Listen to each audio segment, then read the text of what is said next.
It's not there. You learn to lie to your. Hello, welcome. Yes. Okay. Interesting philosophical discussion going on in the background, so I'll try and ignore that and talk. But okay, we're back. Welcome to another episode of Savage Pathfinder. See what happens. Right. Hopefully one of those things is justice. Right. Yeah, actually, on a related note to films, I did watch. You have to type it out to really get it. Yeah, I'm not muted. On a related note to books versus films, I did actually just watch The Amazing Maurice and I was quite happy with the adaptation. So. What? They've done an animated version of The Amazing Maurice and His Educated Rodents. It was great. I quite enjoyed it. What is The Amazing Maurice? Is it a Terry Pratchett book? Or? It is, yes. I don't know that one. I'm assuming that while the movies were good, they're probably not that close to the book because it's very, very rare that they get a movie adaptation of a book is appropriate. There's movies I've not watched and never want to watch because I've read the book and I don't want to see it corrupted. My sister insisted on watching the first episode of the Wheel of Time over there, and it's like that's wrong. That's wrong. That's wrong. That's wrong. That's wrong. That's wrong. That's wrong. That's I wrong. wouldn't watch any of the Lord of the Rings until after all three came out. And even then, there was a lot of stuff that was left out. But the problem with it for me is when you're reading, you get a picture in your head of the various characters, etc. And of course, casting never matches the picture in your head. And I don't, it creates some discordant jarring during watching a movie. So it's really. Well, there's things you can't do with differences in medium. I mean, there's a got caught by the anime, read the manga, then I read the books, and all for the same series. And there is severe differences, but there's stuff that you simply can't explain under certain mediums. You can explain stuff in a book that you can't explain without being very weird in like a manga or in a movie. And it's like the question, like, why do they always shout out their attacks and explain what it does? And it's like, because there's no way to put a sidebar or a note about an attack in an anime. There's no other way to explain it, if there's any kind of subtlety to the attack. So it's just there's a difference in mediums that you just can't get around. I mean, it's like, this is cool, but guess what? This wouldn't be interesting under this medium because it's not going to work well. That's just one of the things. It's like, oh, this might be interesting. It's like, it's why something in gaming doesn't necessarily do well as, right, a books, comic, movies, that kind of stuff. It's just that was heavily outlined in the underlined in the D&D movie. Because there's a lot of stuff I was just like, yeah, they're not following the rules, but why would they? Because it would make for a shitty movie. Well, and there's a reason. When I was studying theater and acting, one of my classes was called fiction to film, and it took on explaining why some things are left out or why other things are adjusted. Oh, and one of them is because the hardest thing to capture on film, because a lot of books have a lot of exposition in them. Well, they cover the exposition through the cinematography, instead of describing in text what a place looks like, they show you, that's not always really adaptable in some cases. Unless it's Deadpool. To be honest, rules are just language. Otherwise, if we all use different rules, we all use different language, and the conversation gets really complicated. So it's just a common thing, How you apply the rules at the table is irrelevant, but we have to have a baseline somewhere we can talk from.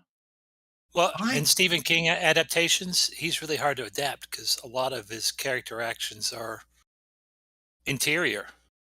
You never know what Jack's thinking as he goes to blow up the hotel, and it's really hard to put it on film. Yeah, and that's what I'm saying. In text, it's exposition. They're explaining to you in text. They can put that in text. They can't put it on film. One of the ones we ripped to shreds, or we didn't rip it to shreds, was To Kill a Mockingbird. This is a classic. The movie also became a classic, but there are some huge differences between the movie and the book. Yep. But the adaptation to film managed to fill in some gaps and expand on others while glossing over the things that they just couldn't touch. So they both became a classic in their own way. I saw something the other day. Welcome to film studies. Exactly. Forget the gaming. I'm going to say two things, then we'll get on with the game. The first one is because you just mentioned To Kill a Mockingbird. I don't think I've ever actually seen the film, but I saw a clip of it the other day where the woman's about to give her testimony. That's obviously you're supposed to, it's possibly untrue, isn't it? But they actually show that by the fact when she has to swear on the Bible, she doesn't touch it. You actually look, her hand never touches the Bible, which I thought was a clever hint. But the other thing was going back to the D&D movie about sticking to the rules. There's a comic I haven't read. It was an online comic. I think it might have been Goblins. I haven't read it in years actually. But it did start off very much a case of sort of having in jokes about the rules. And there was a fight sequence once where everyone was standing around waiting for the barbarian to perform his action. And no one did it because he wasn't moving, and everyone's looking at everyone going, "What's going on?" Everyone's just standing there waiting for the barbarian to perform an action, and obviously they're going to lose the fight if they attack. To the barbarians, like, "What's going on? We're waiting on you." And he goes, "Oh, so if I don't attack, nothing happens." They go, "Yeah," and they're all standing there, and he suddenly goes, "Oh, look, a rock!" And the bad guy goes, "That counts." But anyway, it's like they did that a lot in Order of the Years since I've read that. Yes, Order of the Stick is good for that as well. Yeah, specifically when they changed from 3 editions. Yes, yeah, I remember that. The halfling short swords shrunk. Yeah, I haven't read Order of the Stick in no time either. I wonder if that. I'll have to look now. Okay, so to save the world from the Xerixian Empire, you've embarked on a dangerous voyage across wild space, and along the way you've joined forces with a gift Commodore, helped to vampirate Captain Quell Mutiny, and rescued a princess from the brig of the vampirate ship. But not just any princess, the daughter of your enemy. Well, there we go. That's how we left it. When you basically... Yeah, our hostage that we're going to trade for him to leave us alone. Yep. And just to remind you, there she is, Princess Zildali. Which means she probably has no value.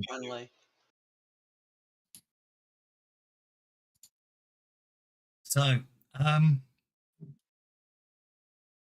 basically, obviously, for helping the captain, he's offered you to take it. So you bring her back aboard the name of your ship. That's embarrassing. It's not your ship, is it? It's Commodore Crux's ship. The Last Breath. I think it's it's the second one. Is it the second one? Remember, Commodore has the second one because the vampire has second wind. Yes, the Last Breath is the vampire ship. The second wind. Dear me, I'm terrible, aren't I? I'm going to have to give Benny's for that. Already, Jiminy Monk has given you one, so. But yeah, I'm making jokes about the name of the ship, so that's why I remember it. Yes. Yeah, with the triad, it's a living ship. So you bring her back aboard, and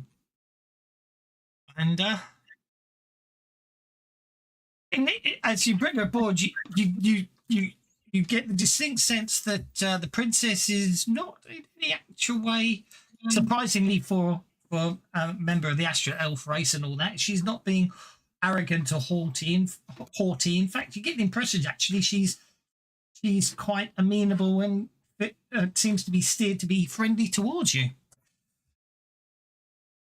Well, because we Well, we did represent just rescue her. other- indeed. and we represent something other than a certain death. Well, this is it. So, what are your plans? Why are you here? Interrogation. We need her to send a message to her father. She scoffs at that and goes, "Why do you need to send a message?" Well, unless you know how to undo their planet is being fucked over by your race. Big crystals, that kind of thing. They're not happy about it. Huh? So unless you know how to stop it and can tell them, we're going to use you as leverage. She actually starts at this point. She actually starts laughing. It's not necessarily a mirthful laugh, almost like a ironic or resigned laugh. He goes, "We both want the same thing then, revenge. As my father lies on his deathbed, my scheming brother, Zelef, denies me my birthright. He seized control of my father's navy, banished me from court, and left me in the clutches of his sycophants. He orchestrated the attack on your world, bombarding it with astral seeds harvested from Xerxes, our dying star. Once the crystal vines have drained all the energy from your world, they will discharge that energy in a beam of light back to Xerxes, replenishing it. Zelef instructed his minions to deposit me on your world so that as I died, my energy could contribute in a small way to the light of Xerxes. Fortunately for me, the ship was disabled and boarded by vampirettes. Help me become Empress, and I will undo the damage Zelef has already caused your world."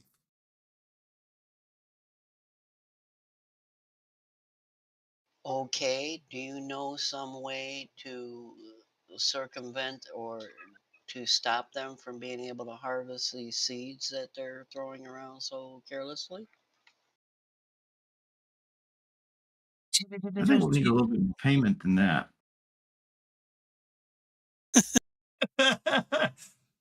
Really, you should have joined a band of mercenaries, my friend. Oh, what a sailor is. It should be pointed out that No, really, it should be pointed out as Crux is in the background, scoffing and shaking his head and muttering under his breath after her little as speech. long as she lives, he's not going to be able to rest. Well, first of all, is she telling the truth as far as I can tell? No, you don't have any reason to. She doesn't have any noticeable. Tells. Okay. Thank you. I couldn't think of the word. It went as soon as I went to say it. Yeah, you don't notice any. There's no noticeable tells as far as you can see. Now, see, as long as she lives, his role is going to be in danger, and she's not really offering. You help me kill my brother, and I'll give you this. I don't know. I mean, she's Well, she did offer she would save our world and undo the damage there if we get rid of her brother or help her reclaim her birthright. So that's something for something. It's not gold. Opposed to undo the damage. It seems a bit preposterous to me. To undo the damage, because there's only one way to save your world. And? You have to destroy Xerxes, the star at the heart of Xerxes space. If the star dies, the crystal vines on your characters. As the star dies, the crystal vines on your world will die as well. Yes, but how does that undo the damage? I don't know. Overpromised. It won't undo the it won't. Well, basically, it will save them. It will save the planet and everyone on it from being expired and turned into pure energy to regenerate a star. Basically, she's implying. whether it can really undo. It's obviously undo the damage is probably a little florid speech rather than it being able to actually reverse the damage already done. Prevent the destruction of a whole planet and everyone on it. And she also points out to those that she also looks at probably, well, Sargon's being gift doesn't have a home world, but she looks around going, believe me, once your world is gone, my brother will start again just to continue generating more energy for the star. Well, do you have any idea what it takes to destroy a star? The only way, only a member of the Imperial family can destroy the star by performing a ritual at the astral font in the Temple of Light, which is located in the Imperial Fortress, she says. And you being a member of the Imperial family and the heir apparent would fill the bill. So what we need to do is get you inside and buy you time to perform that ritual. Am I understanding this correctly?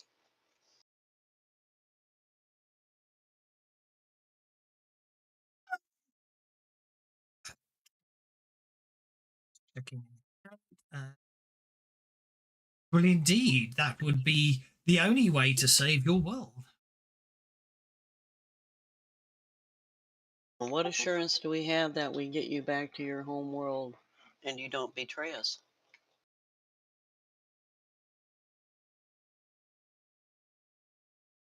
My brother and I were meant to share the throne upon the death of my father. My brother has betrayed me. I would rather die than let him rule the place. Therefore, stop him. We need to stop him and save your world.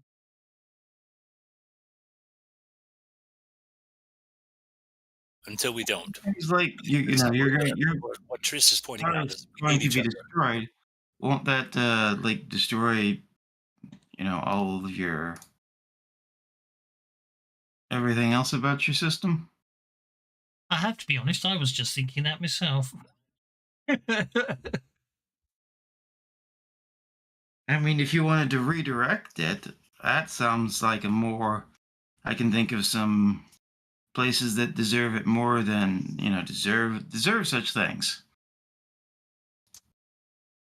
But that means she'd have to destroy her brother or wrest control from her brother and whatever those who sided with him. And we don't know what kind of numbers we're up against there. We've had really poor luck with that so far.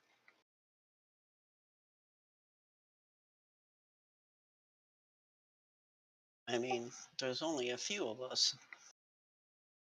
Well, we know, that we were en route to somewhere. I'm just saying that it seems like once the stars, if we destroy their star, it's going to create more problems. Whereas if we redirected it, say, whatever system the beholders are from, might be more advantageous.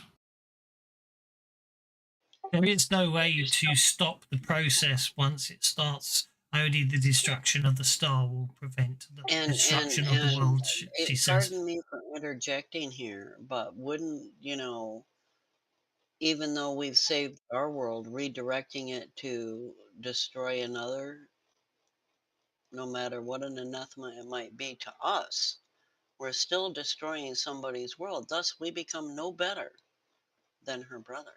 Quite. Yes. No one wants to become Asmodeus. No, I can't agree with that. I'm not going to fight over it. If that's I'm not going to fight over it. I'm just saying that. But if they have to destroy the star to stop the process, it sounds like a moot point, anyways. But honestly, if you're going to have to destroy a world, you should have destroyed the butt crack of the worlds, not a decent place. Well, decent and forgive the pun, is in the eye of the beholder, is it not? You've met beholders. Were they decent? I don't get me wrong. The ogre, okay. I'd feel bad about killing him. But beholders? Nah. Red dragons? Nah. Like if there's a planet of red dragons, I'd say them first.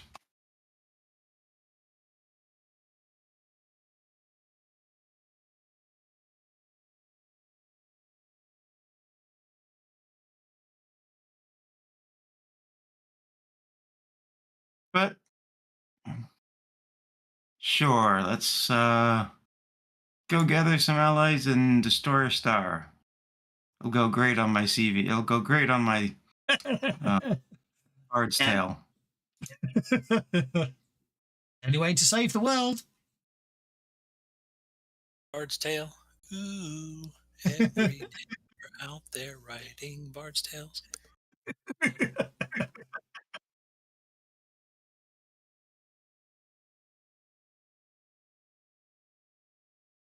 So, basically, information that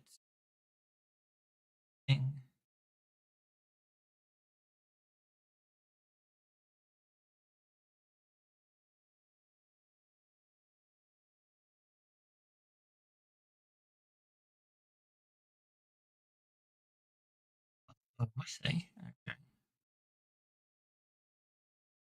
Okay. Yeah. I don't think that's worth passing on, but at this time that's absolutely fine. And it's only ology and stuff, so I won't worry too much about that. So, yeah. Obviously, you can well, I suppose. Well, what's your plans from here? I should ask then. Are you? We're heading for Doomspace. That's where our allies are gathering. Our Indeed. potential Then. allies are gathering. Okay. So Crux gives the order to get underway, and then he seems to stomp off. Slams the door to his cabin. Doesn't come out for the rest of the day. I go back to fishing. And you go back to fishing.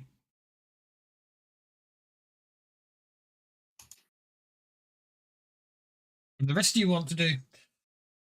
It's a few days till you reach the edge of the system and you have to travel the astral sea. Well, Trista's going to kind of hang out with the princess, partly to keep an eye on her and partly because, immense curiosity. Like what kind of magic do they do? How does it work?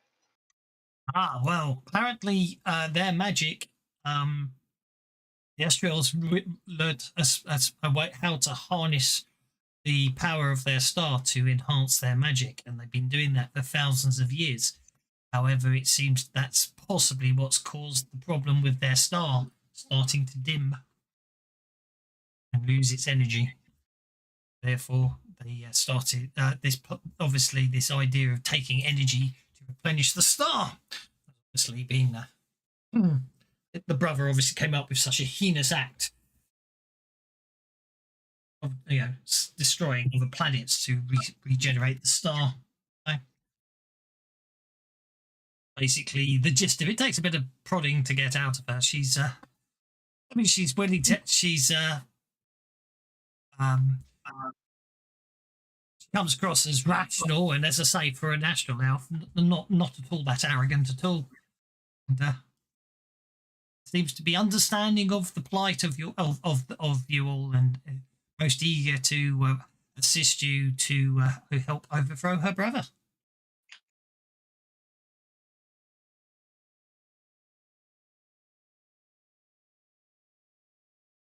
Yeah, if he finds out she's still alive, he's gonna kill her. Okay, well, here's the thing we're going to need from you while they're gathering allies. We're going to need a detailed map of this place we need to get you into. What you might know of how it's guarded, what the numbers are, etc. The logistical information we need to be successful here. Ooh, thought. What's her name? Is she still here? what, Topola? Yes. Is she a wizard, spellcaster, something like that? She is.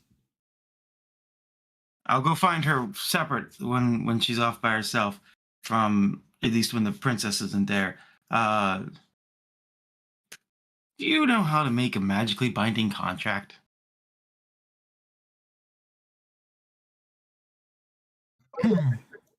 Speaking of contracts, TK's listening in. He's schlepping a Mother's Day gift to his kid to give to his ex-wife. And I can talk a thing or two about contracts that way if you'd like. But other than that, I'll remain on mute and just listen while I'm in the car. No worries. She looks intrigued. I mean, Topola's, actually, I just checked, she's a mage rather than a wizard to be spellcasting. Here we go. And it's basically like a voluntary gaze, formatted kind of thing. Not that I know they exist. I don't necessarily know how to do them.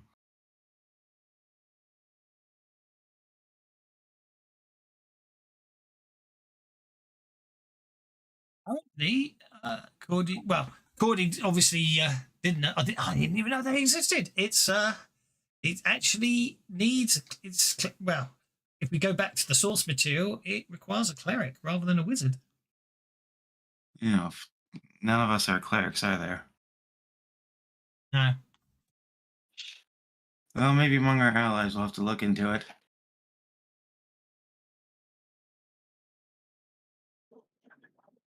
TK's a druid. It does say cleric / oracle in the original source material. And actually it doesn't appear to magically bind people to keeping stuff either, interestingly enough. Casting this spell requires a contract between you and the target explaining what spells are to be imbued and the circumstances that causes the contract to expire. Imbue the target with any... So basically, apparently, a spellcasting contract is basically something that happens that when something triggers, a spell's automatically activated. So it's looks like a lesser version of contingency, if I'm honest. Which is not so good. That sounds close enough to be that I can figure it out. Basically, I'm thinking of the idea of making her sign a magical contract, that if she betrays us, bad shit happens to her. Well, in theory, then that's doable in the terms of assuming you can get her to agree to it. But but you do need to find a cleric or oracle rather than a druid. Apparently, if we go on the source material, which which is what I will always defer to. But it's the only good thing about it. I'm just saying that. Indeed. That I think since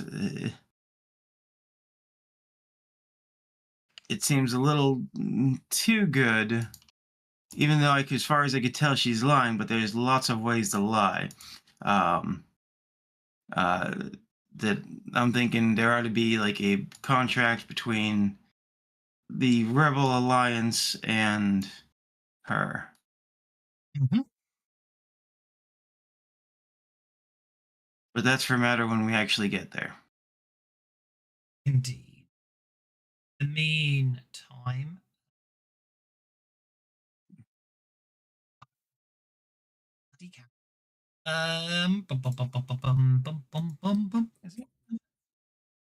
it's Flinch, isn't it? It is Flinch. Flinch, as the second day goes on and there's been no sign of the Commodore, Flinch is getting more and more concerned. And eventually it seems to be getting too much on his mind, and he approaches the only other GIF on board the ship, and basically GIF or GIF? GIF. Sorry, GIF as opposed to GIF. Space hippo. It's GIF. I have to admit, it's rather annoying when they decide to create two races with the same pronunciation, isn't it? GIF and GIF. Yeah, it's very close. GIF. GIF. Yeah, yeah. I don't blame them. GIFs are cool. I don't get me wrong, they're both cool.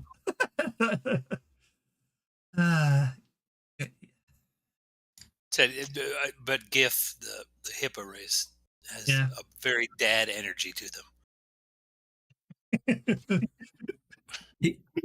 He's basically it's like I think his past's catching up with him, and I think we need the Commodore to be on form. I think someone needs to talk to him. He says, looking hopefully at you. As Mortimer comes up and nuzzles him. he absent-mindedly scratches Mortimer a bit behind the ear.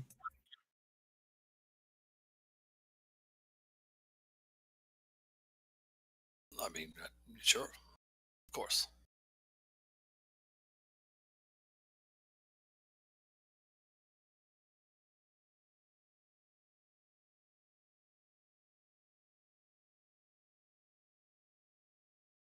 Well, right, I got myself distracted there. Are you knocking on the door, or what are you up to? Yeah. Okay. Did that? A slightly slurred voice sort of implies that a sort of biological impossibility about what you should go and do with the door. Well, I mean, maybe a dragon is probably large enough to perform such an insertion, but either way, it's not going to happen soon. So, in the meantime, open the door. Yet again, an implication that you should go off and find someone to perform sexual acts with is proudly proclaimed through the door, slightly more slurred than before.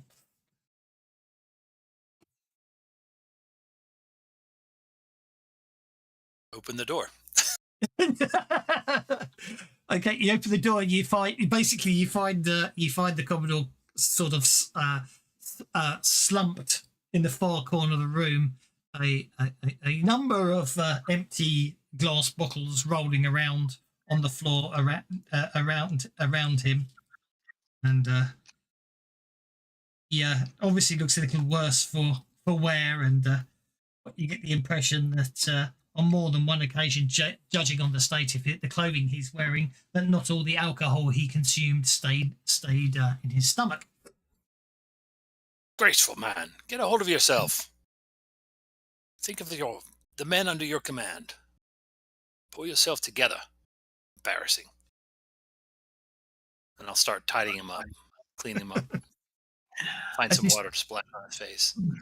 As you start tidying him up, he starts explaining that long ago the Commodore tried to destroy the Imperial forces in the Astral Sea, but his fleet was routed by the Elven Armada. His flagship was one of a handful of vessels to escape. Although only after it suffered terrible damage from Prince Zeleth's solar dragon. Crux explains how he lost many comrades that day, and that's his hatred of the Xyrixian Empire is equalled only by his disgust at his own cowardice. I hear you, man, but I assure you I do not have much love for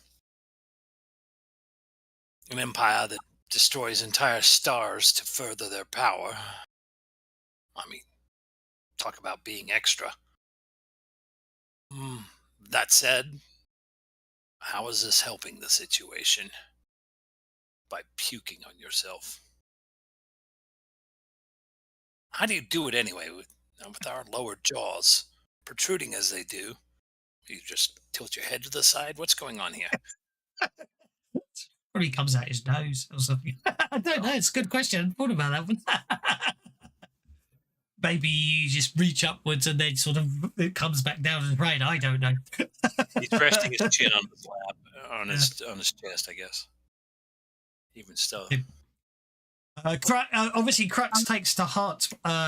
Crux takes to heart what you said there, and he suddenly he stands. You actually see like a look of resolve come across his face. He stands ready once more to tackle the Empire, and he goes, "You're right. Yeah, I don't know what came over me." Wonderful. I think we should find my former adjutant, a comrade in arms named Warwick Blastimoff. He left Doomspace to join the Coalition months ago. I think we should find him. We used to communicate regularly by using sending stones, but I lost my stone on the Rock of Brow a few days before I encountered you lot. When we last spoke, Warwick was in Doomspace on the moon of Arun, entreating the sentient plant creatures called Artux to join the Coalition. When we arrive in Doomspace, I think that we should use the Wild Space Ori to locate Arun. Wonderful. Then it's decided. Go and tell the men. Your ship's The colours of wild space are starting to grow more muted and fading into a deepening silver haze. And soon your ship is immersed in the starry silver clouds of the astral sea. Finally leave the reaches of the wild space system and begin to sail the astral sea. Just realised, Boy, that sounds like the title of a Hawkmoon album. Sail the astral sea. Indeed. Cernan only needs to think about the destination Doomspace, and the astral sea apparently takes care of the rest. He estimates the arrival at the edge of Doomspace will occur within 20.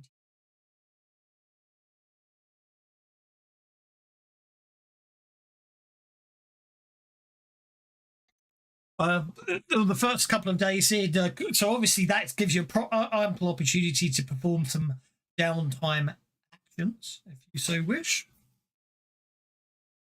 Where can you share those again? I will indeed. I'm going to find them myself. Downtime.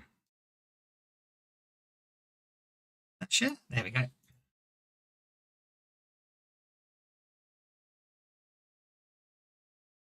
We're on board this ship, so carousing is out. Yes, carousing's out, but centering. I mean, obviously limitations. You can center. There is a chance you can train. You can research. You could rest. You probably don't need to do, but obviously centering. Chanting is possible if anyone's got the Artificer Edge, or you can train, or you can do research. Of course, are your options really.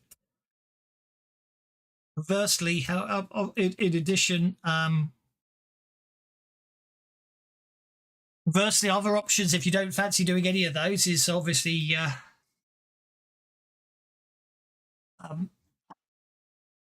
the vampiric captain likes to gamble, and obviously you can join him in a few games of dead hands dice.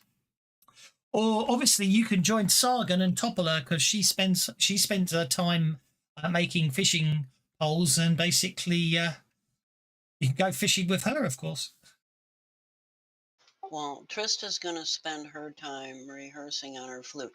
While she uses it for magic, she also is a performer, and she's just practicing various tunes and focusing on her flute, which would be centering for her. And then centering. Yep, so you gain a point of conviction for centering yourself. Well, I believe I shall spend some time with Mortimer to center myself. I think that's a very sensible idea. uh, what about anyone else? Almost said it himself. Okey I have to remember to spend conviction. dokey. Indeed.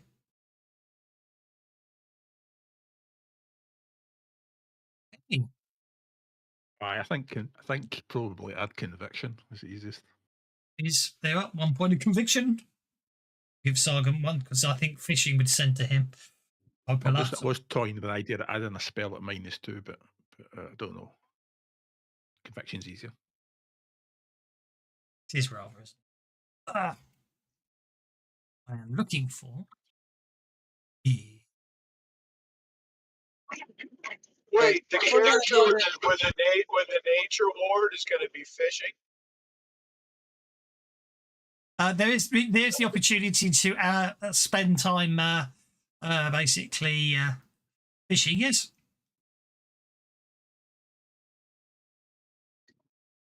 No, I just thought it curious that the character that drives nature away is going to be fishing. Yeah, he likes fishing. That's like fishing with me in the real world. I can totally appreciate it. There we go. That's all good stuff. I'm trying to find something. So bear with me. Close yourself. Yes, as I say, it's quite an eerie experience. The Astral Sea. Temperature is.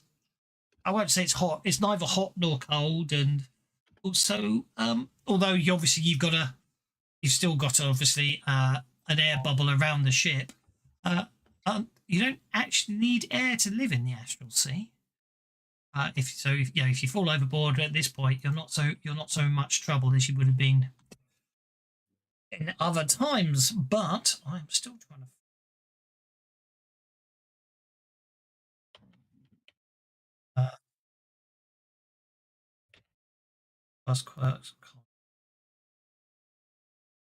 Good afternoon, Mr. Rigger. How are you, sir?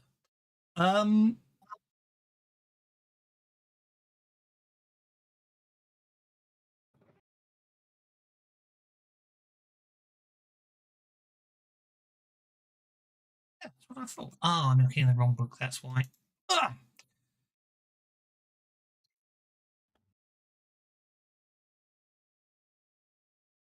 See what we get.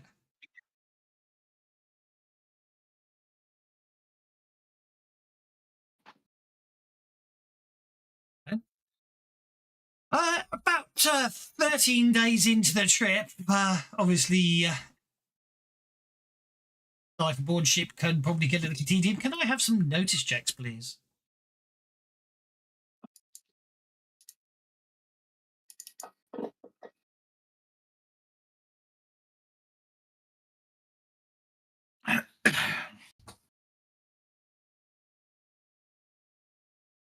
Sargon's obviously too busy on the other side of the ship, enjoying talking about the merits of making fishing poles and lures with Topola. But Worthington and Trist, obviously Trist is obviously the first to spot it, but obviously Worthington takes you a little longer. You do notice that up ahead, the silver mist of the Astral Sea seems to have you notice there seems to be flashes of colour, and there seems to be there seems to be flashes of colour, and that eventually you can see there seems to be a faint glow as you're coming towards you. Well, when I say towards you, I think you're going to pass it, and it takes as the day goes on, it gets closer and closer, and by the second day, it seems that almost the whole area ahead of you seems to basically have this blue sheen to it. Every so often, there seems to be a flash of red or yellow, and then it just goes back to the blue again. But just sort of obviously some sort of light permeating the mist of the astral sea. I'm gonna find the princess and ask her if she knows what that is, because obviously the gnome noticed the color. Well, obviously. Well, she's as intrigued as all of you. It's as I say, on the 17th day since she left Wild Space. However, you feel the noticeable change in speed as the ship slows down automatically. land?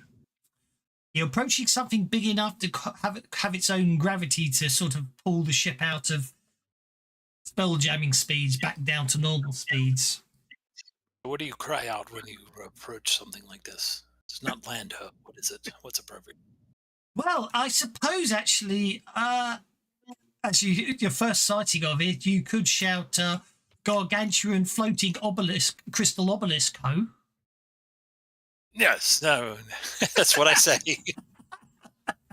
For indeed, what you notice is that basically ahead of you is a gargantuan crystal object. It appears to be some form of obelisk, and the flashes of red and yellow seem to be light passing down giant runes written upon the obelisk. Is there also a gargantuan crystal asterisk? No, definitely not. I got that. There's a film coming out this year, isn't there, with him? Is there really? Apparently, Wow. yeah, there's an Asterix and Obelix film this year. Oh man. But no, this one, as I say, each individual rune, and there appear to be hundreds of them on this huge crystal shard, or want of a better word, is bigger than the ship you're currently standing upon.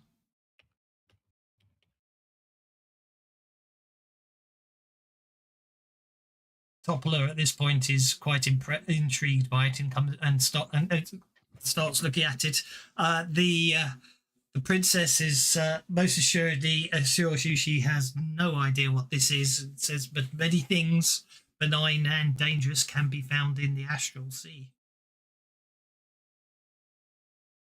Do you want to make a notice check, Trist?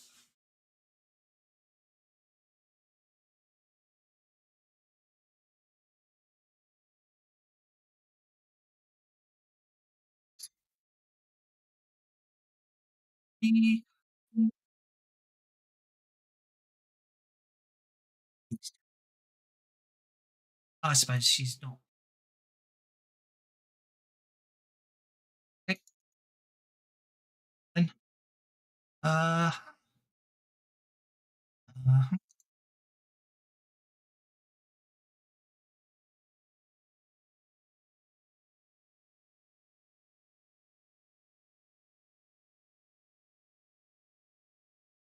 although you do notice, Trish, for a fraction of a second there, the princess did see. You get the impression the princess did sort of see something on that crystal that surprised her or shocked her, or she may have recognised in some way. But she seems to she almost hid it well enough for you not to notice. But it for a fraction of a second, And I'm you gonna thought it was there. plant my little 3-foot self right in front of her and going, there's something you know. You need to tell us. We can't help you if you're keeping secrets.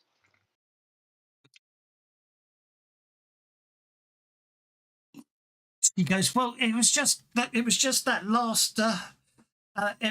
last flash of red. I recognized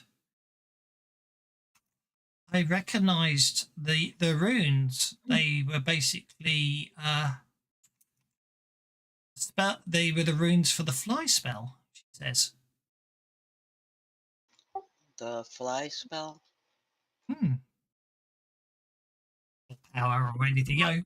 It's almost as if this item's a spell book, she says, when referring to the it's like 1,000-mile long crystal obelisk fading off into the distance. A spell book? You mean like they engraved all the various spells known on this obelisk? Well, I don't know. And there's a sudden flash of yellow somewhere else goes. For example, I don't recognise that one, but it looks like some of these items may well be. Well, it's exactly how I was taught the spell. It says, when you look at it, you don't see anything recognisable. However, a bit further down, you see a flash of red lights again on some of the runes, and you realise that what you just saw there was definitely a enough information for you to, if you didn't already know how to do it, create a cacophony of jarring sounds to confuse individuals.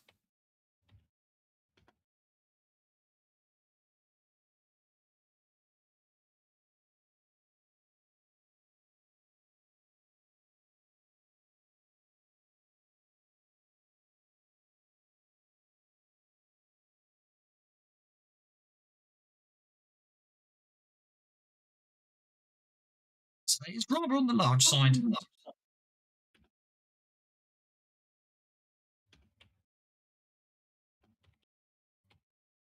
Crux goes, so it's a giant spellbook, not much use to us. Should we head on?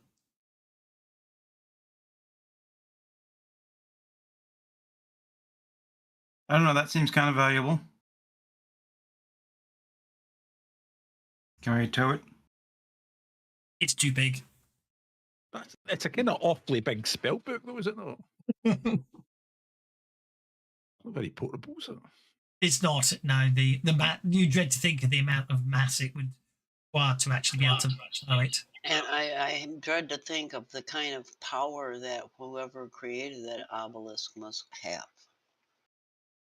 I take it copying it would be really, really bad because that's like, It'd take a long time by the time, and the best estimate is probably 4,000 square miles of surface area. Cubic miles, I should say, shouldn't I? It's a three-dimensional object. I'd hate to see the size of the person who read it.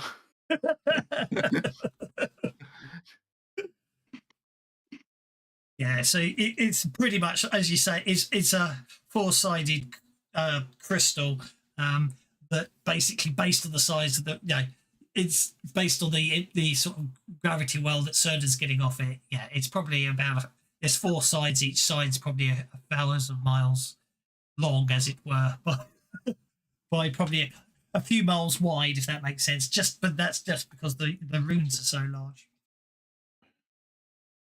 Okay.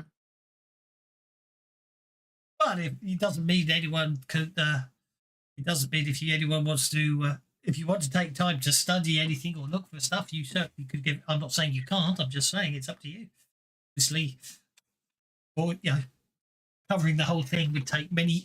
Sort of examining the whole thing would probably take many. A lifetime or two, even in the time of gnomes. Quite possibly. Meanwhile, our world is being destroyed. I suggest we get on with the mission. It hasn't threatened us. It doesn't seem to pose a threat. So, I mean, we can always come back to it after we save our home world, right? Mark down its trajectory and its location, and a flash of yellow runes somewhere in the distance surprise you, Sargon, in the fact that you realise it's something that you could understand. Use. What is it?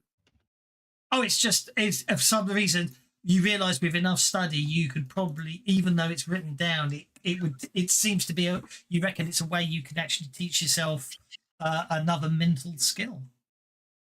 Basically.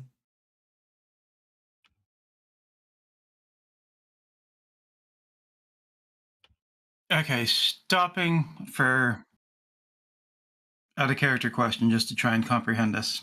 Yeah. It has every note. It's basically there's the ability there to for spellcasters and psionics and sorcerers to learn powers off, as it were, is what I'm trying to say. Yes, but is it just putting in time, or is it There's no, Is yeah, it like, it's just a time commitment. Obviously, you'd have to.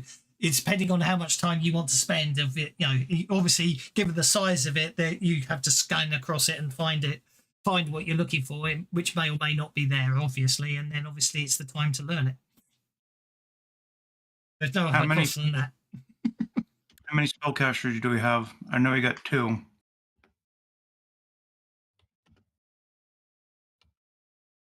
There's probably alchemical formulas on there as well, Glixagleb, actually. Are you counting TK as one of those 2? I would say you've got Cernan, Glixagleb, Sargon, TK, and Trist, haven't you? And we could all spend time learning different things, so might be worth it. But because of the size of it, you could only sort of position yourself about, you know what I mean, a specific thing at the time. Oh, so only one person can learn one thing at that time. Potentially, given the size, it depends how lucky or unlucky you are. They could be side by side.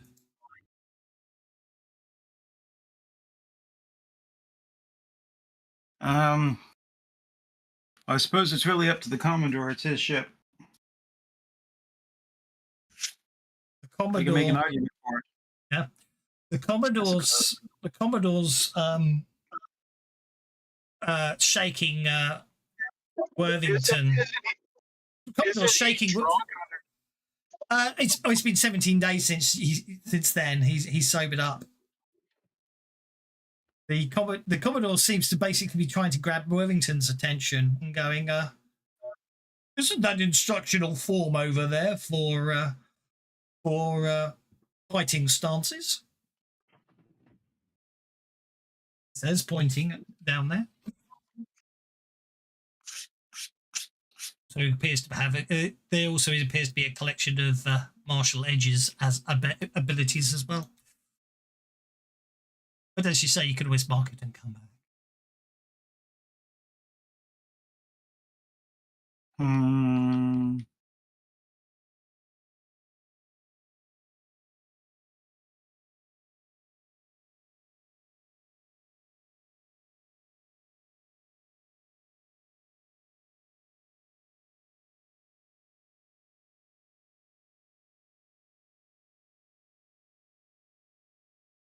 Just a minute. I'm trying to think of something.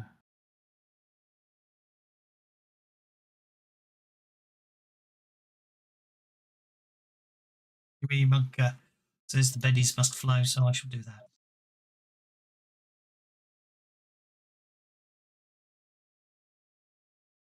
That seems like that might be something. I guess depending on how much we can get into it.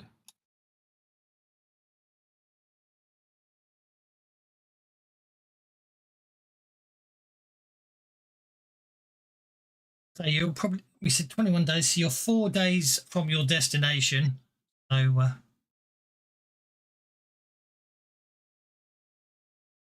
yep, there's obviously, yeah. So basically what I'm trying to say is you can learn, the nature of it is you can choose to learn one edge or one power if you want to, if you can find, but if you want to commit time to searching for it and then studying it, that's basically what the option is. But at the same time, obviously,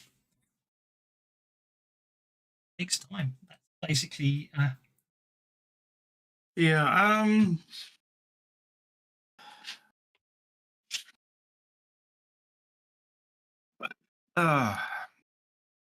know how to handle this.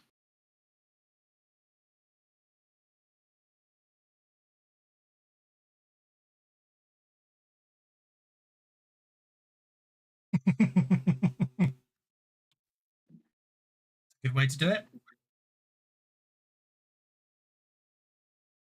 One click, yeah, I think it's 1 click for yes, 2 clicks for no, or no clicks to abstain.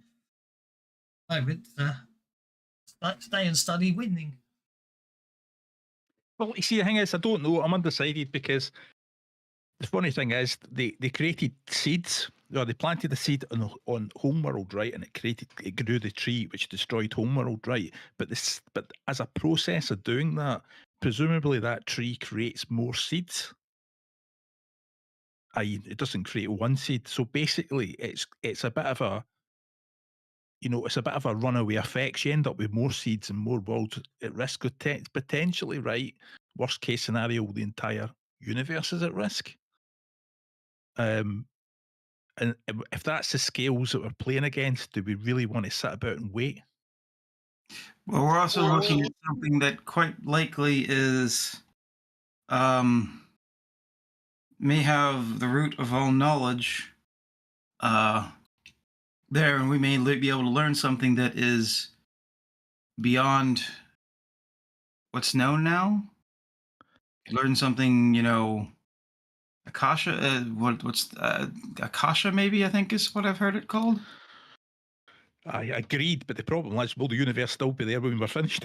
Well, don't forget that it's not a tree in the strictest sense. The star seeds came from the star seeds. Literally, are seeds from the star, or from what the princess told you. The stars. So basically, once that planet's done, then they can send the fleet out again to drop seeds onto another planet. They don't spread out. It's not like it spreads out when that planet blows up. It's because it's a direct connection between the star and the planet, if that makes sense. So it's not a runaway cascading effect, which I get is a very cool idea. Basically, they're running about with a Death Star, and we might stop to stay. The Rebel Alliance might stop to stay in the library while the Death Star roams about. We got the princess that's here. The choice. So my question, Princess, is how long does it take for those astral seeds to work? I do not know. I've not seen it used before. It was the plan and design of my brother. It could be days, it could be weeks. I'm afraid I do not know. Well, if it's been weeks, it's already too late. I obviously want to have my cake and eat it because I want to know about more potions, but that might just be irrational and very foolish. I think we need to follow the princess's agenda as quickly as possible and sort out the fine details later, because every minute we're wasting, things are being destroyed. Yep, they've got basically they've got a planet killer or a method. I don't understand about the seeds. I don't really get it. Don't get it. It's not my area of expertise. But I think in fairness to Worthington, I think he might have been away when the discussion came up. So I'll let you guys bring up Worthington Pettigrew for the fourth as to what the vote is upon. Yeah, if you can't drink it, then I don't understand it really. Well, I said you can see alchemical formulas on the obelisk. That's what I was saying. Is it seems to be an Akashic record, so we could probably everybody could benefit from it. Yeah, but it's a matter of time. I'm just saying, we might be able to learn stuff that is not known anymore. And there's time enough for that later. If there's nothing left to know anything about because of these seeds, then it all becomes moot.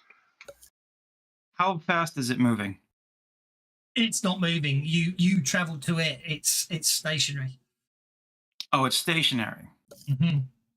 Okay. Record its log its position, then log its position, because we seem to have 2 no's, 1 abstain, and 1 yes. Okay. I mean, I would like to read it, but I don't have the time. I would like to read it, but I just don't have the time. And there's a great deal I'd like to learn. However, I don't want to learn it at the expense of entire civilizations. I'm just saying that maybe something we learn here could make a difference. That's all I was trying to point out. But if it's not moving and we can hopefully come back here, possibly, then yes, let's go for it. I guess onwards. I just think I think the whole use of seeds is a very draconian thing. They're blowing up entire worlds because they won't fit the agenda. You know what I mean? Well, the princess has already informed us that those seeds are generated by the star in their system. That destroying the star would destroy the seeds and stop any further damage.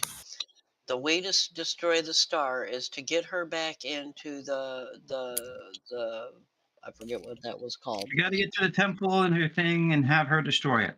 And Yeah. she has to perform a ritual that will destroy the star. And we know what needs to be done there. And we have her there to tell us, what the layout for this temple is and give us some idea of what we're up against as far as who's protecting it and what it's going to take to buy her the time she needs. Because her brother betrayed her. She's the rightful ruler there once her father dies, and her brother's trying to usurp her place and destroy No, they were her supposed so to he share can rule. rulership. Not her. She wasn't that hair. They were supposed to share rulership, which is a bad idea. I question the mental faculties of her father. Well, the bottom line is only the survivor can rule anyway. And the brother was perfectly willing to dump her on our planet, watch it be destroyed, and watch her be consumed in that destruction so that he could rule alone. So she's not particularly evil for wanting to save herself and what's remnants of whatever she can salvage of her world and her life if it requires destroying her brother. I mean, it's tit for tat, You can only right? have one person in charge. There's one captain of a ship. That's it. You can't have two people in charge. It doesn't work out. Someone has to have the final say. Just saying. That's trying to have two people in charge doesn't work out well. That's why there's one captain of a ship. Well, I agree. Yes, and I'm not disagreeing with that, but from a role-playing perspective, because the captain of the ship's an NPC, not arguing. He will be swayed by. You know what I'm trying to say. You get to decide what is obviously the idea is Crux will give the final answer, but obviously as player characters, I'm going to assume that your decisions will affect what he decides. Is obviously you know what I'm trying to say.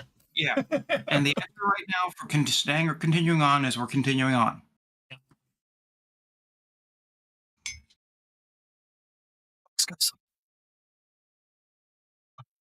So interesting. If I could just get my head round it, fusillade fire. But I think you're right. We must press on, he says, giving the order down to Serdin, who basically starts moving the ship away. And over the remaining 4 days of travel, I will watch and study that thing as much as possible. Mm-hmm. Unfortunately, because of the nature of it, as you get glimpses, but it's not enough for you to, as you say, it's like a Kasich member. It's the act of studying. No, you know what I'm trying to say. You get ideas of what's there, if that makes sense. It's pretty much exactly what you said. I'm using it as a basis for research downtime. I understand completely. No problem at all. Okay, let me. Brilliant idea for using that as research downtime as well. Okie dokie. Downtime. Downtime. Research downtime. There's 3 effects. You can temporarily learn a power that you can use for an encounter. You can change the trapping of an power for an encounter, or you can get information. I'm obviously going to be using it for like getting having a power for a single encounter. Yeah. For a single encounter. It's interesting to note it's not necessarily your next encounter, is it? It's just. Nope. You can only have one power at a time, though. Yeah. Mind you, that would probably be a good edge for like downtime, that you can have like 2 of them, but that might be a little bit overkill. But that'd be an interesting edge now that I'm thinking about it. Actually, that would be quite an interesting edge. We might have to create an Kasich memory edge, mightn't we? That you could just draw. Maybe that's the thing you can learn from this giant crystal prism thingy. Oh, I like that. Yes. I like that. Okay.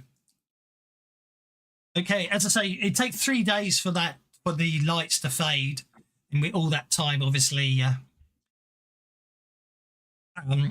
Sargon, you've been studying and researching anyway, and that's obviously helped you there. So yeah, for your downtime, you get the research. On the fourth day, sort of halfway through the fourth day, the silvery haze thins as the ship enters a system that appears to have no sun.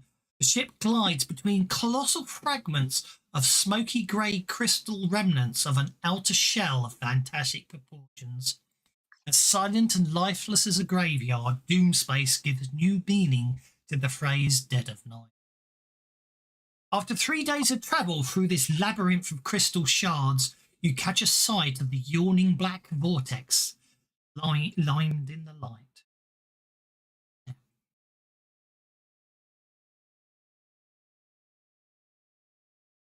Got the orrery. I do. Ready? You want to activate it? Sure. Oh, it's no problem. You just use it. It's okay. Just takes an action, as it were, which is out of combat. It doesn't matter. So it shows a black vortex with 2 planets slowly spiraling around it. The system also has 12 moons, 1 close to the vortex, 1 orbiting each planet, and 9 outer moonlets. Yeah, says Crux, pointing at the biggest of the outer moons. Our run is just 7 days away. With luck, that's where we'll find my old comrade Warwick Blastomoff. His mission is there to create a unity out of chaos, and knowing him, he's done a bang-up job. And your perspective, actually using the Ori, there is what's projected as the map of Doomspace. And that is where Crux points to Arun.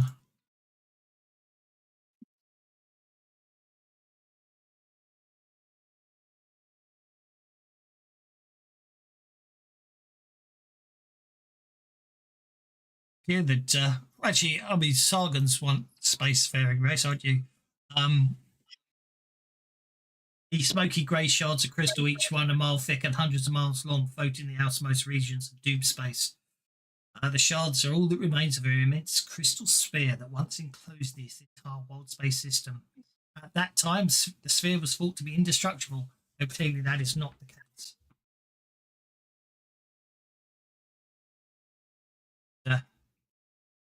So there we go. I did find that. So there are crystal spheres in the new. Apparently, Doomspace had a crystal sphere, but it's been shattered. None of the other systems, they don't describe systems anymore. I suspect maybe Doomspace always had one. I don't recall. Do you know what I mean? I know Doomspace did exist back in the. I know I've seen 2nd edition maps that show Doomspace, but whether that was. Here we are. Thousands of years ago, a war between gods and primordials ended with all gods being banished from Doomspace. After the war, primordials encased the system in a crystal sphere that kept the gods at bay. That's how they obviously got a crystal sphere back in. After being kept out for eons, the gods finally found a way to shatter the crystal sphere. The destruction. Is Doomspace where Dark Sun was? Because that sounds very Dark Sun. No, apparently Athos, from what I recall, Athos was not. No one had found Athos in the Spelljamming realms. It went back in the day when it was all like when they were crystal spheres. And it's in the gray, like with this area called the gray, and the way it got like in the 5e thing, it was sort of retconned. The other side of the gray was Ravenloft. But like you can't really get into Athos from anywhere, not from the spelljamming thing at all. Yeah, according to the books. I knew that they banished the gods and worshipped the elements and had an impenetrable crystal sphere on Athos. Yeah. But yeah, it looks like Doomspace was the same thing as well. So there we go. Anyway, into Doomspace. Arrival in Doomspace. Okay. So it's another 7 days travel through Doomspace to reach Arun. And you get flashes of light on the surface of Arun can be seen from orbit as the ship descends towards the moon. You see a wasteland dotted with pillars of rock. Arcs of lightning leap from pillar to pillar. The ship heads towards a plateau that is 100 feet tall, a mile wide, and covered with jungle foliage. Knowing the ship can't land safely, Crux gives the order for the ship to hover just above the trees, then shouts, "Mr. Flinch, drop the ladder." On that command, the Hadazee releases one end of the rope ladder that extends 50 feet to the ground. The jungle below is alive with the sounds of wildlife. "Who shall join me on my away team?" asks Crux. Yep. I step forward.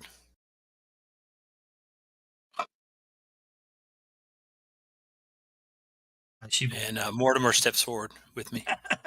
Not sure how you're going to get Mortimer down the ladder, I have to be honest. Excuse me.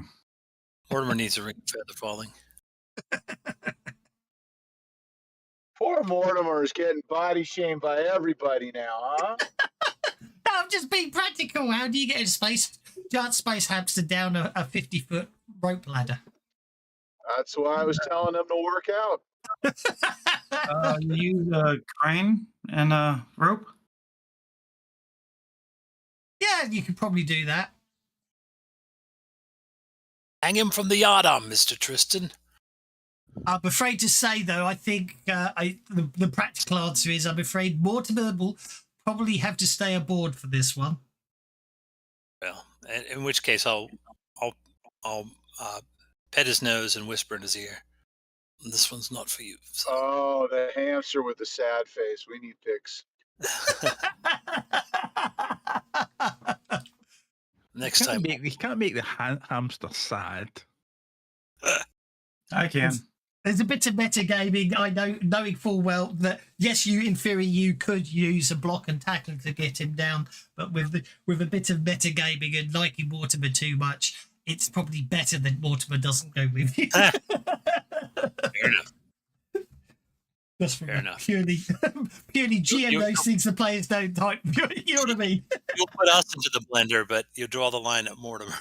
Exactly. I have this image of Mortimer being hoisted with a netting, right? Like swinging the boom out to hoist him out over the side of the ship. Yeah, that's what I was saying. You could put him hang him from the yardarm with the block and tackle. That reminds me. So maybe in downtime we could use research to get telekinesis, and then we have move Mortimer. We can cast move Mortimer. I don't think telekinesis is strong enough for him. That would be some hefty mage handing. More at the point, I don't think you'll actually agree to be experimented on. To be honest, I think you might have something to say about it. You need teleport for Mortimer. Or growth and shrink would possibly work as well. Well, Trist already has teleport, so she could just take Mortimer with her because size is not a limit there. Oh, that's an evil plan. Maybe I could create a shrink potion. 12. If you shrink him, you'll turn him into Boo. Okay. Right. Yeah, you would. Okay, I'll take it back. That does solve that problem. But there you Chris can teleport Mortimer to the surface. Yeah, you could carry him in a sack, and then it really would be Boo when he jumps out full size. No, Trist actually can teleport Mortimer to the surface, which of course means she can also potentially teleport Mortimer from the surface. So that does change things in the whole. I've just got this horrible feeling that we're discussing this, and then Mortimer's sitting in the background pulling faces, going, "What the? What do you think you're talking about? I'm standing here, you know." Wait until that crit fail on that teleport roll. Oh, don't. No. Okay. So, yes. How big does the crossbow teleport make how big is the portal the crossbow makes?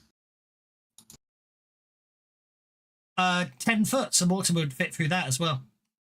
Oh, okay. Say we wouldn't get into a Winnie the Pooh situation. No, I don't think so. No, it's a 10-foot.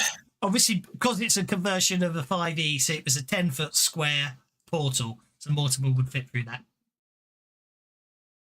I think my argument is the caster control the size of it up to. So in Savage Worlds terms, you can control the size of it up to a 2-inch portal. And I mean 2 inch in, as in 12 feet, not 2 inches as in 2 inches. You know what I mean? From a map perspective. Savage World game inches rather than to imperial measurements of size inches. So if you want to take Mortimer, you can actually. Thinking about it, it was only. All right. Well, keeping in mind what you said, I mean, we'll include him. So he'll run away if shit gets bad. So.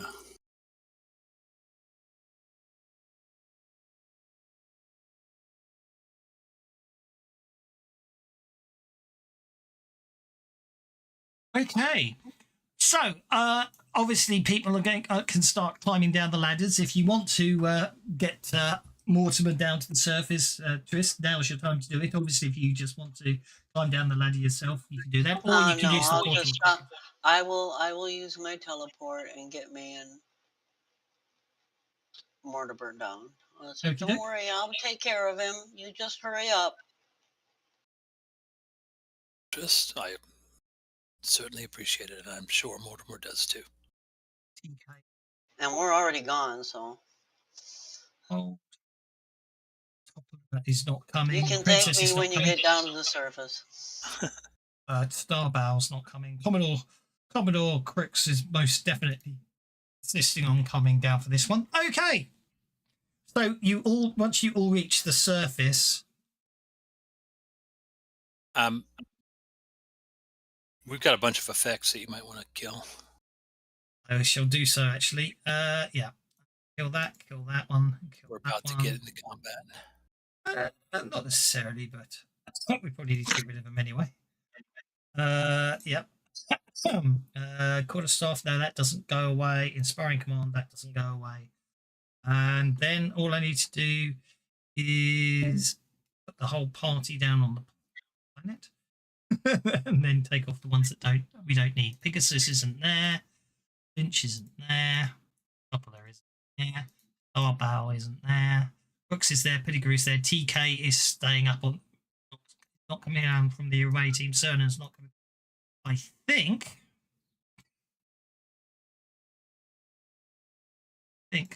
that is our away team. Now, just to make sure, Worthington, you need to change the color of your shirt.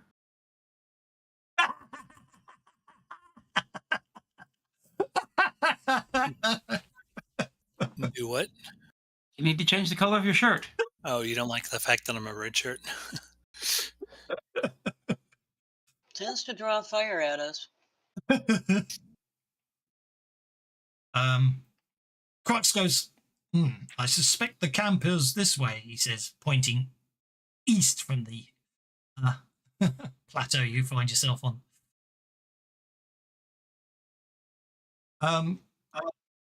A shot rings out. A few seconds later, a uniformed Gif bursts through the foliage with a musket in one hand and a look of panic on his face. Apologies in advance, he shouts as he makes his way towards the rope ladder. Oh, God. Bits of radiant light fly through the air, narrowly missing you as several starfish-like plant creatures creep out of the jungle and advance threateningly. Can't see them all. Are they purple with a single eye? Did he just bring the Morlock horde onto our asses?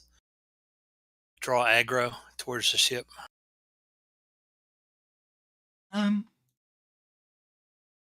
added him, but it doesn't look like it added all the bad guys. That's annoying. Let's take him off again and see what happens.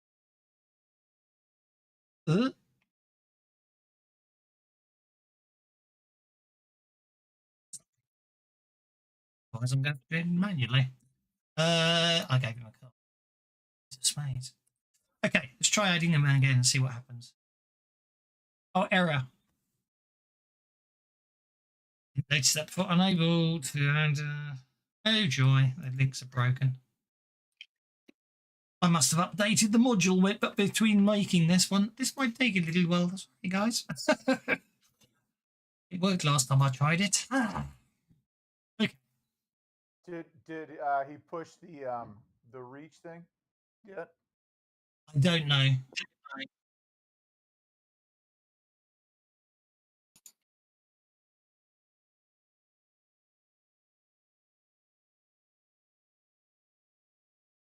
there.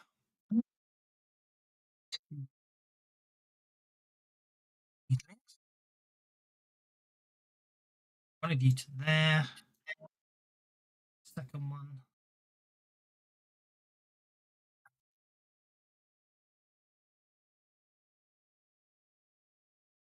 One in.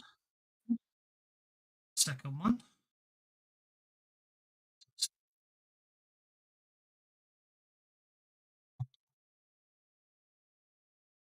I'm just going to start hiding behind Mortimer. He's way bigger than I am. There. Two. Don't see a map, but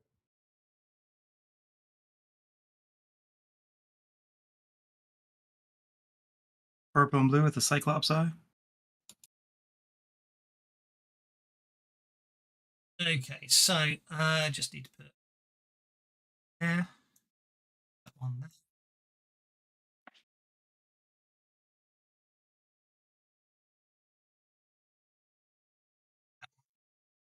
There. And let's have a look. Might have a. I do. No, they're broken. That's what the problem seems to be. Unable to. Oh, that's because they renamed them.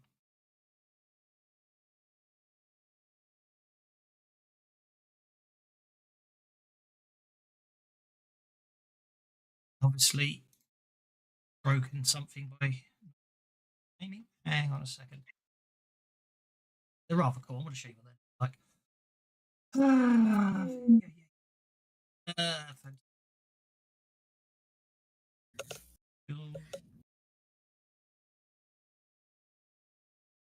Modules, campaigns. Spelljammer campaign. Images.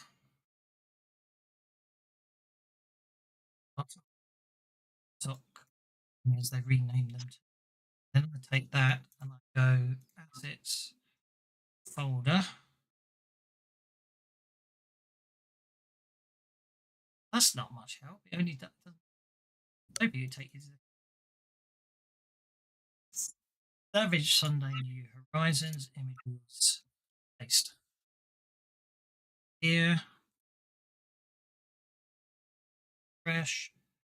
Add up. Create an image record. Up. So you've got a load of these things running towards you. Oh. red question marks. Is it showing us red question marks still? It shows up for me. It looks like something. Type things. Okay, so yeah, so where were we? So yeah, he's shouting through the forest. And he's coming towards you, and obviously there's these pellets flying everywhere. And first up is Glixagleb. He's a nasty critter.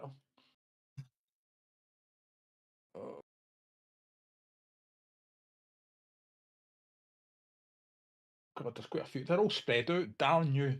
I think I'll go on hold. Okay. The Joker. Someone just got the Joker. So that means everyone gets bennies. Yes, I'm going to go on hold and hopefully they'll bunch up. Now, to my mind, the logical way to deal with the fact of being dealt a Joker and therefore moving above the combat tracker is obviously you've got the Joker and therefore you're on hold and you can interrupt at any time. Oh, TK's arrived. Hurrah! You might want to right click him and put him on hold. Right, so I'll. So, do you wish to interrupt at this time, Worthington, or do you want to? I'll let him get closer. Okay. That means Artok wheedling up the top here is going to run. Getting to move 6 whole week. Oh, let's turn off snap to grid. I hate snap to grid. Just run to there. Going to target Major Warwick, blast them off and fire. So he's like a Russian GIF. And miss. This one's going to do the same. He's going to run. Yeah, probably by the sound of things, he's going to move to there, and he's going to get to there.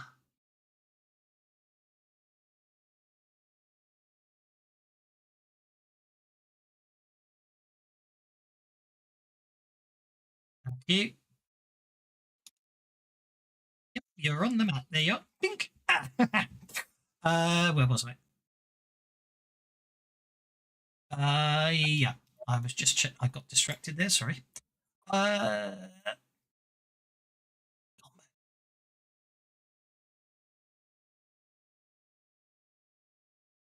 Yes.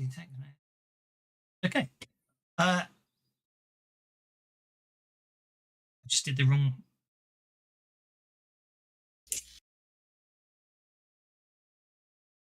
No, it's doing 2d8. Okay.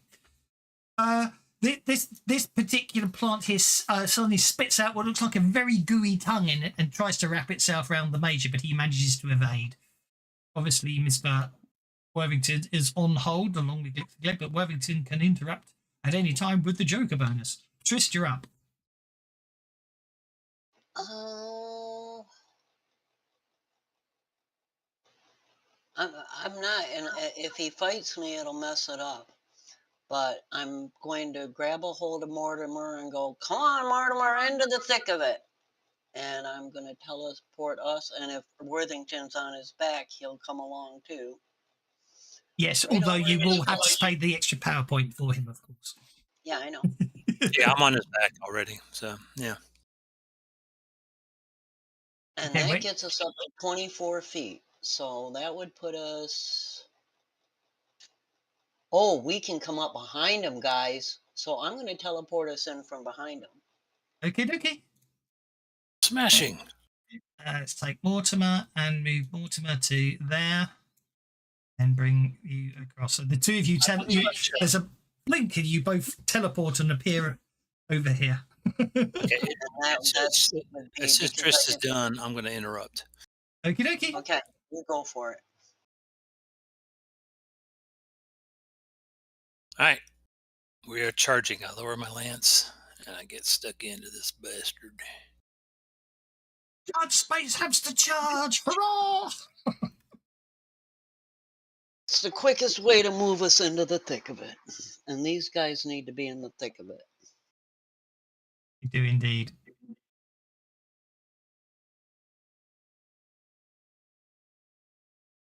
And Triss took teleport to combat her clumsiness. She doesn't trip when she teleports.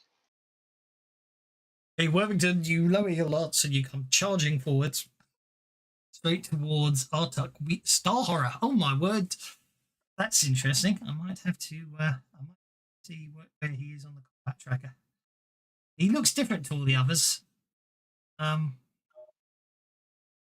Though the token looks the same, he looks different. He seems to be bigger and bolder than the rest. You're on the Joker bonus, so I can't interrupt you anyway. So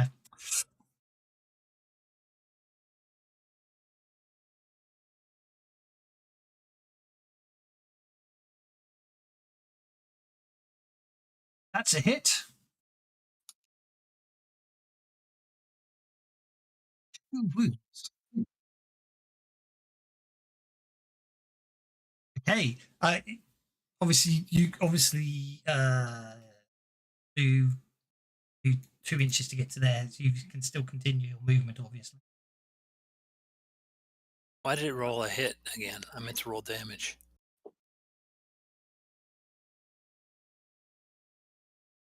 Because I dropped damage. I missed. Yeah, the target square for damage is very, very small. Go on, just roll for damage again. Yeah, just roll damage.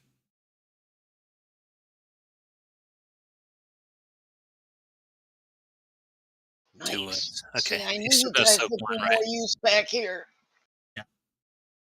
Obviously, you've only moved 2 inches to get to there, so if you want to continue your momentum, Mortimer's charge, you can do so.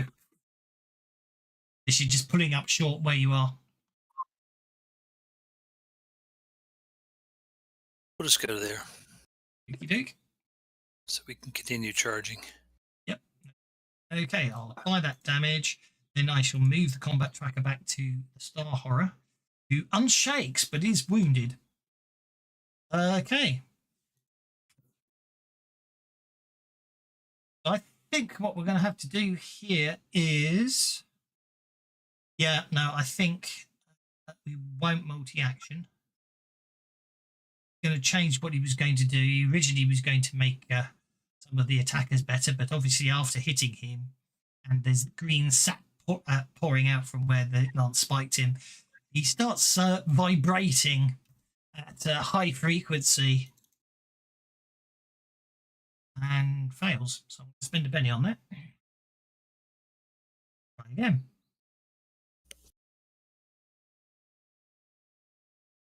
Yeah, he starts. There's some strange vibration as if it's high frequency. Sort of very. It sort of hurts. It hurts the sort of inside of your head, not in any nasty way, as in damaging, but it's not pleasant to be too near it. But what you do notice is the wound you've inflicted on it disappears. Motherfucker. And then it basically drags itself through the earth into in an attempt to get into deeper cover.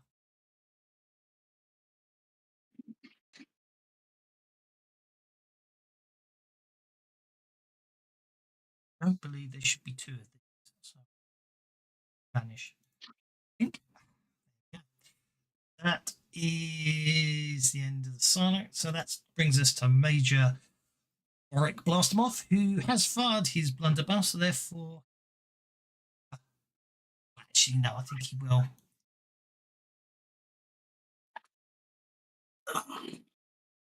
Hits.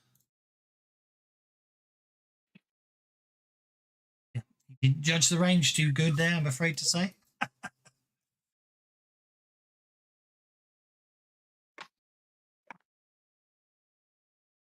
Knows it's coming, so I'll give him an evasion roll.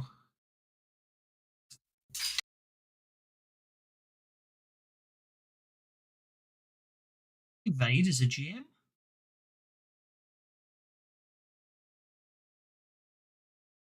It roll evade. Oh no, it's evasion. Oh, slash roll evasion. There we go. Oh, yeah, slash roll evasion. Oh, that's unfortunate. Blast him off. Throws something. There's like a shockwave of force out, and then something pulls it in. The Artuk that attacked him sort of implodes.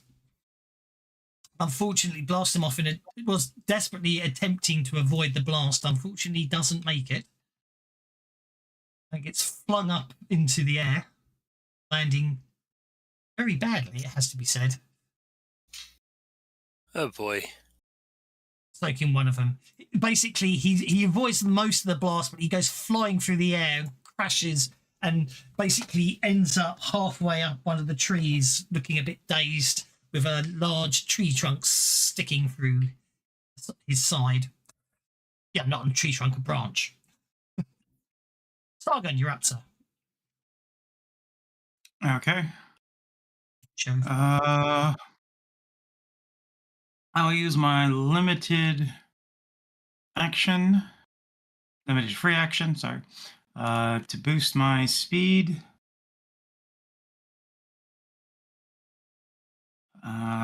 Using and my muted arrays, so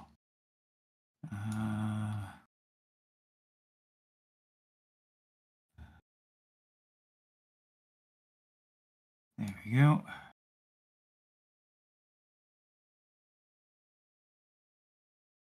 And then I will run.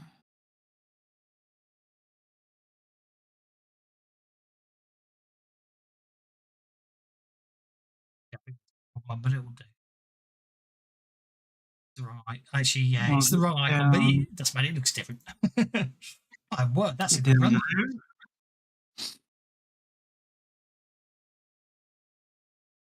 And then I will manifest a bunch of soul knives and throw them.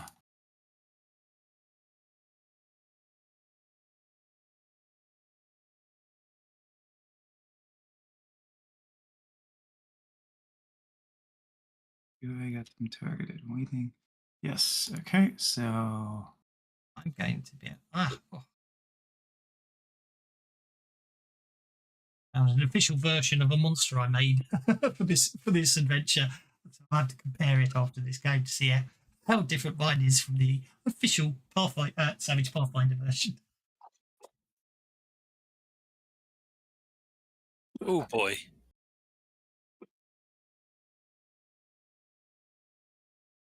Okay, so one appears to be unaffected. One appears to have been wounded. I will spend a Benny on the one that's unwounded. Oops. I did that wrong. Yeah, that was worth it.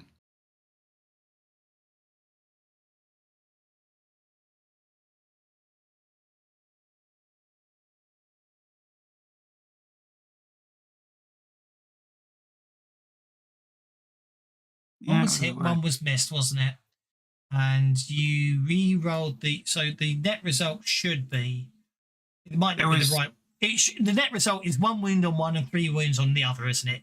This might not come out to it. This might not come out to the right actual targets as such, but the net result is you've wounded one and incapacitated another, is what I'm going to say. It might not be the right one, you know what I mean, but it doesn't. No, I think it came out correct. Yeah. So that will be everything. Okay. That brings us to Artek Wheedling 1, which is right next to you. We're requesting interrupt. Okay, yes. Glexiglebic requests interrupt. That would be an opposed athletics roll. I don't think you're going to lose with that roll. Okay, yeah, you get to interrupt. Move 6 inches. Yep. That puts us, should put us by the if I've done the measurement correctly, should make it to 10 inches of the centre of the bust. So, I'll make it 13. Oh, you. That's me dragging your own. That's me dragging your own. I know. Bad humbug. Do a run. Glex. It's not going to reach, is it? Do a run, buddy. Don't forget. If you're throwing a bomb, all you need to do is fail and then deviate. Aye. If it deviates, the trouble is if it deviates too long, it hits somebody else. God, I hate. If only I had proper spells and not grenades. Yeah. Do you know what? We're going to run. Okay. And the risk of this is it goes. There you go. That's exactly what you needed. Okay, so you can move another 3 inches. So I'll let you do first. Okay, then we'll put that there. So 10 inches is your maximum. There's that, which then means you're throwing that to probably there, aren't you? Yeah, just let's hope it doesn't go. I hope it doesn't go long. That's what I'm panicking about. Right, make your throw. Right, medium burst template. Away we go. You got to throw first, haven't you? So you got to make your athletics roll first. Oh, right. It's going to cost a penny, isn't it? That's a deviation.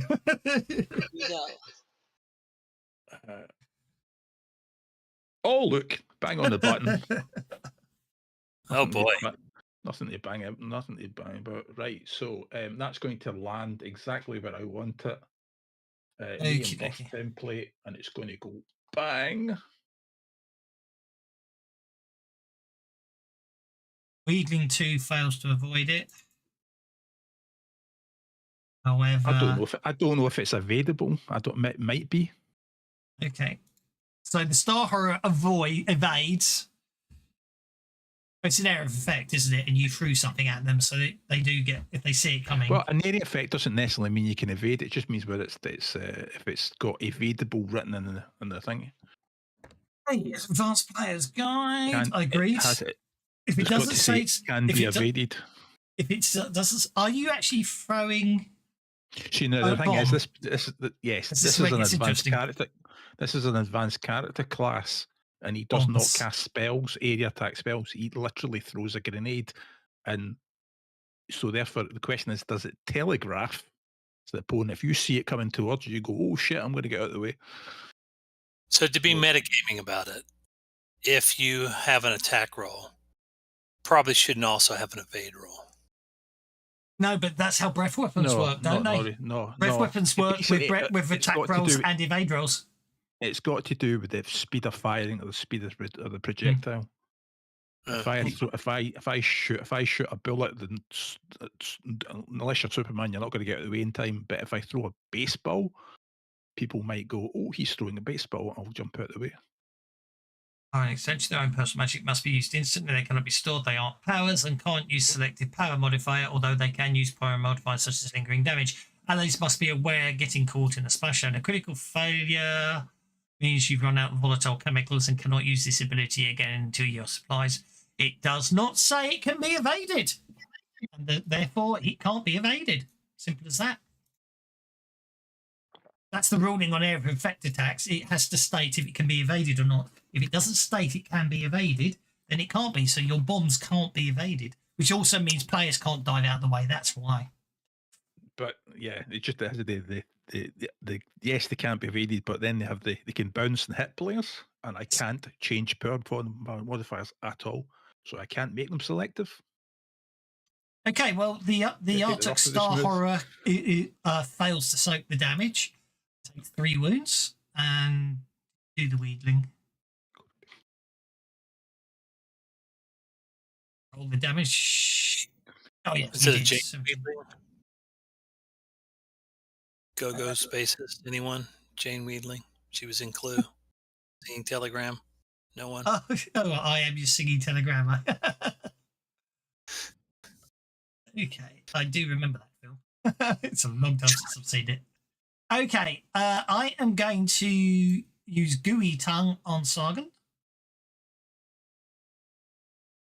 Hitting. Sargon is entangled. Which one is attacking me? That one. One that's already next to you. Okay, the one that I missed. Okay. Yeah, so it's vulnerable because it's got you entangled, but it literally it sort of opens its maw and out flails this long gooey tongue that starts wrapping around you. So it didn't get you with a raise, so you're just entangled with it. So it's vulnerable, but you're entangled. That's how it works. Oh, these things have more than 1 wound? Okay. Right, so this, however, the other Wheedling remains shaken. That brings us to Commodore Crux, who strides forwards, going, "Work!" Obviously, okay, gets 5 paces forwards to there, and then he's going to run to his friend, which gets him another 2 inches. He starts running forwards to his friend, his adjutant, like so. That brings us to the first 6 seconds of combat is over, getting us to the second 6 seconds with Glixagleb going first. However, To go. TK got skipped. did he? Did you skip? So I don't know. I didn't realise I skipped him. I dealt him in. Okay, TK, yeah. go now, and then you'll get to go on this initiative. Sorry. I don't know. I wasn't paying attention. Sorry, TK. And as it happens, I'm surprised I'm going first. Okay, TK, this is your action for last round, and then obviously I'll move the combat track. Yeah, what I mean, I'll move it back up so you can have a. I apologise.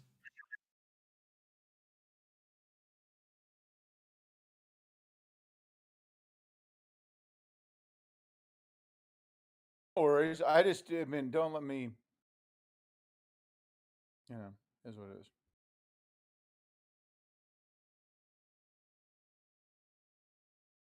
That's a hit with a raise as you throw your chuck.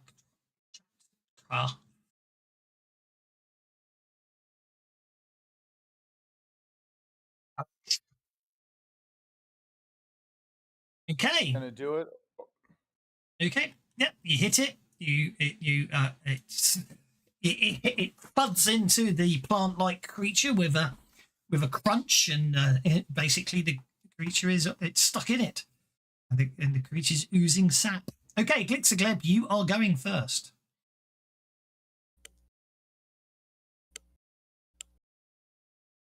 Clear targets. Target that guy there. I'm going to stab him.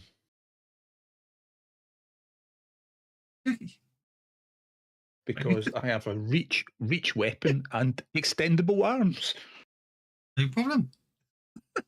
As soon as you said you're going to stab him, for some reason, Rimmer shouting, "Stab him, stab him, stab him," came into my mind. Hello, have you met the Scottish name Stab him? Anyway, bit of Red Dwarf humour there. Oh, That's terrible damage. Good hit, terrible damage. that was terribly close, though, wasn't it? Well, there you go. That's a bit more vicious. Because he's shaking, he might as well get impaled when he's preoccupied with being thudded earlier on. Yes, indeed. There's a splatter. It ends in green sap.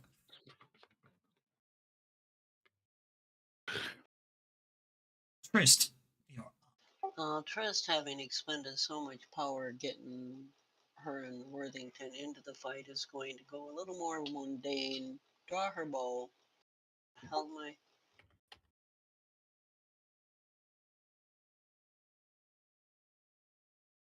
Shoot the star horror. Hitting with a raise after I spent a penny to get a 2 of diamonds.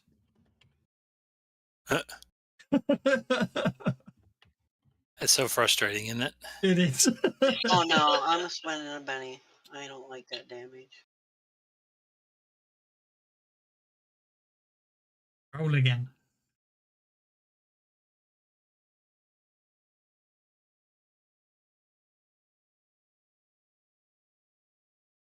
And then she's going to duck back into the trees. Okay, well, that's the end of the star horror. Hang on. It's got. Let's retcon that. Let's put it back down to 3 wounds, not incapacitated, taking 8 points of damage, which will incapacitate it. Spend its last penny. It fails, and yeah. You're what I mean. If it's got a chance to survive, I'm going to give it a chance to survive. But yep, you dive into the cover of the trees.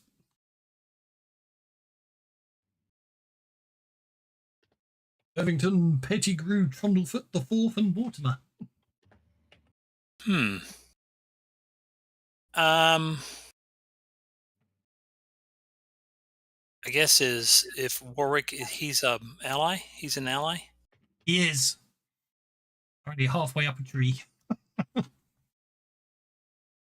Badly hurt. There's only 2 left on the battlefield, right? Yes, and between you and them is technically sort of a bit difficult terrain, but you can make it. I don't know. I'd have to roll a 5.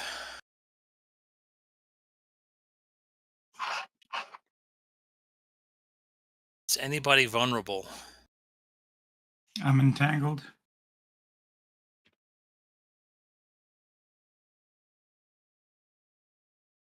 I don't think you can do anything about that, but maybe you can. No. Well, other than chastising you so you get a support roll. That's true. Yeah, it's a good idea. Where are you? Very south end of the map. My command range is. Well, plus you can see the tangle from the outside and say, by the way, do you know this loose bit just by your foot? Try pulling that one. What's your command range? That's 5 inches to there, so. Mortimer's gonna have to run anyway, so that's okay. We'll see what he rolls, and then we'll.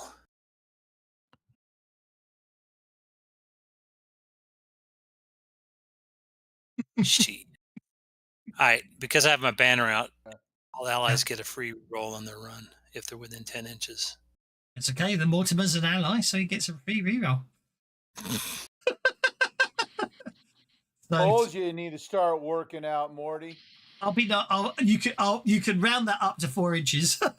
that way's clear. It's just if He you wanted moves to a go lot this way. further, a lot faster if I teleport him. So Yeah. if you're moving that way, you see what I'm trying to say? No, I was just trying to get him off the stack. Shouldn't have done that. So 4 inches. Basically, that because of the undergrowth, Mortimer will do the best he can, but he'll get to there, which is obviously the 2 of you, which is fine. All right, where does that leave me? It leaves Sargon within 10 inches of you. What's your command radius? 5 inches right now, I believe. And I'm afraid Sargon's out of your command radius, but you can probably see him and you can still shout support. So you can verbally assist him with a skill. Yes, I will do that. Let me see, what trait do I want? Let's try battle. Yeah, sounds sensible. There's a path just to your left. Should clear you of the mess.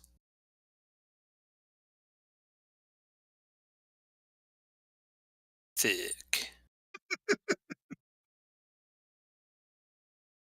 4. That will give Sargon +1 bonus on his next trait roll. Unfortunately, I don't have Inspire yet. Okay. All right, so let me see here. If I did a support roll. Well, that battle roll was your support roll, wasn't it? Which gets a +1. Yeah, but I'm just trying to see if I can target him and add him the +1 trait to him. It's okay. We'll remember it. Don't worry too much. But Okay. All right. Fair enough. support, things on the fly ones. It's just as easy to just add a +1 or just add it on manually. You know what I mean? It's the ongoing stuff I think is where you want to automate it. I'm going to jump the combat tracker to TK.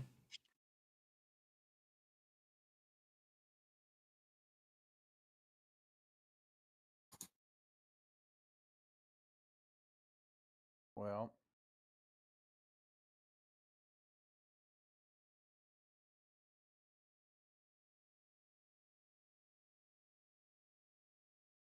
depending which way you go will obviously decide how far you can move. Obviously, if it's clear, then obviously it's okay. And that down there does count as a clear route. If you want to take the shortest route, you have to, going through the trees will count as difficult terrain unless you've got something that allows you to ignore it, of course. Because being a druid, you may be able to, but I can't remember. Forest is one of your.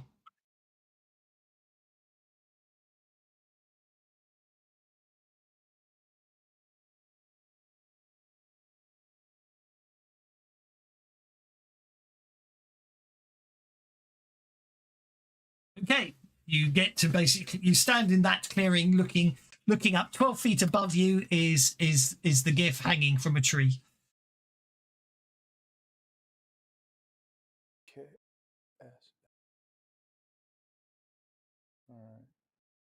All right. Okay. Well, I see him, and I'm going to conjure some earth and chuck it at him.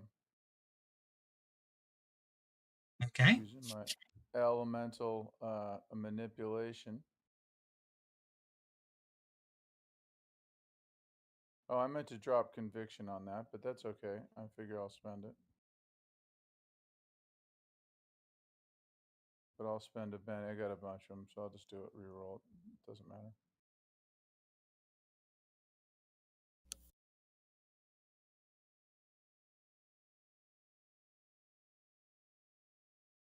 It's good.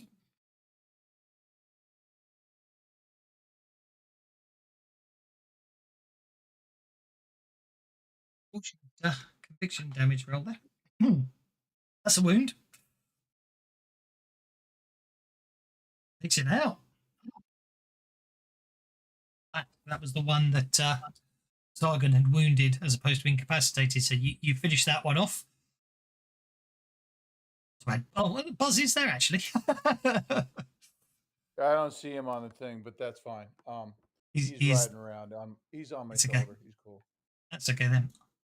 I'll move next. Okay, so he spat stuff on me to entangle me, right?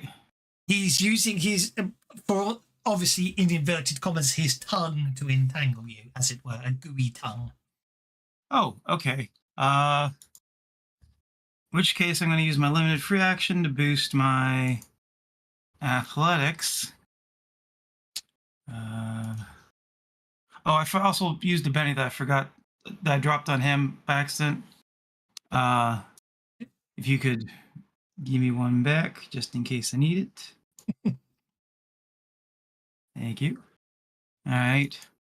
I'm going to attempt to, while I'm breaking free, reverse it and use his tongue on him. Okay. So. You got a +1 on your first trait roll from Worthington. So I will use. Am I doing one roll or 2 rolls for this athletics? To break three is your choice of athletics or a strength check at -2 to get out of being entangled. All right, so I will. It'll be a -1 total to get out of his tongue. You certainly do. You are no longer entangled. Well, I'm holding on to his tongue because I am now going to attempt to entangle him. So athletics as grappling. Okay. Oh, that was 12. It's enough. It's enough. You got him. Does my support only work for one roll, or does it? Only the first roll. Yeah, it's only the first roll. Okay. You've got him entangled. Surrender. Apparently the bellies must float. It's been an hour. Knows me too well. That's right. I don't know if anyone saw the Tuesday game. I got raided, and I had a rule that said for every person that turns up, I give them That bellies. sucked because then we couldn't roll for crap. Yeah, what was up with that? What was wrong with Every that? player got 10 beddies, and then their dice rolls went through the floor. It's the weirdest thing ever. Okay, I was going beddies around the clock, and nothing happened. But okay, the major recover. No, he remains shaken. He will spend one of his bennies to recover from being shaken. Definitely losing my grip there, and starts trying to climb down the tree. She does successfully. Gets down to ground level and nods, sees you TK nearby, and says, I assume you're with the Commodore. Your timing was impeccable, sir. I thank you. Point the Commodore move his 5 inches. He will get to next to his adjutant. He passes over a coloured liquid, which the major drinks. And Commodore goes, "Afraid it's only minor healing, but it's better than nothing." And he goes, "Thank you, sir." And then we get to Artuk Wheedling 1, who is entangled. Please, another. Sorry? Nothing. Just I am going to barbed bash. It's entangled, so it's barbed bash on you because it's on curve. Hitting Sargon twice.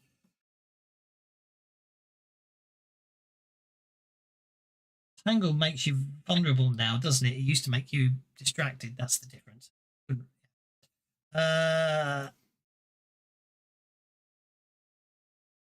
that is a good question. If I have the ability to remove the vulnerable, can I do that? Use that on somebody who's entangled and at least remove the invulnerable part, but not the entangled part? Sure, is the honest answer on that one. Rules update. Let's have a look.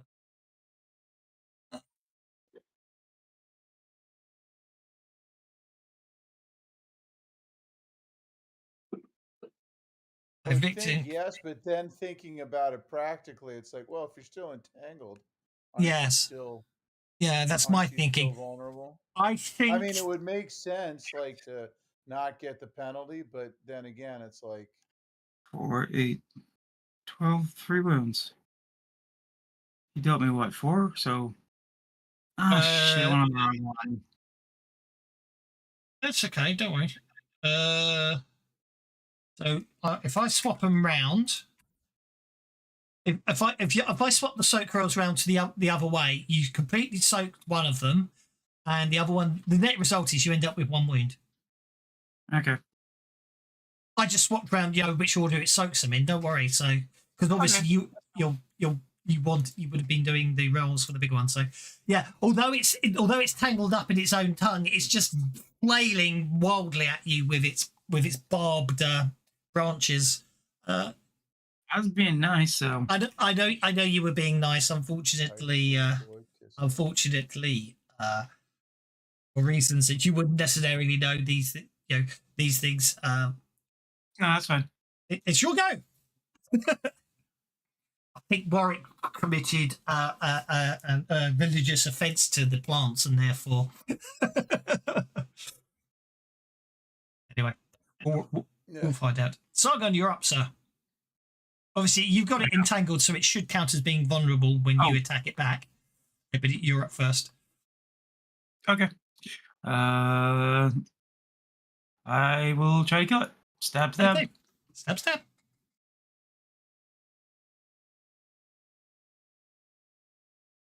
I still have him targeted. Yes. So first soul knife.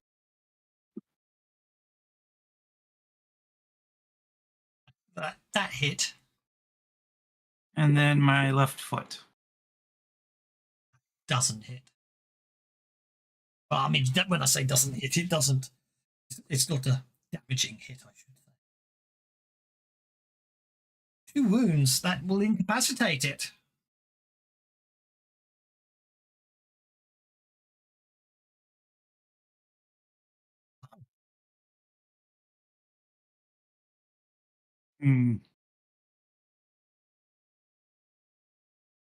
I pull out its tongue as far as it can and cut it out.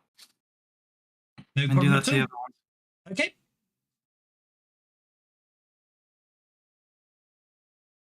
And then head over to find Glick's glove, and it's like, here.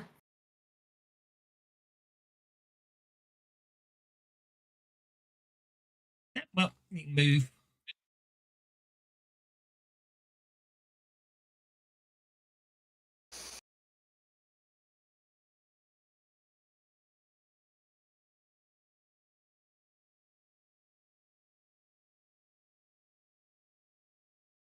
Where's Glick's glove? I don't see him.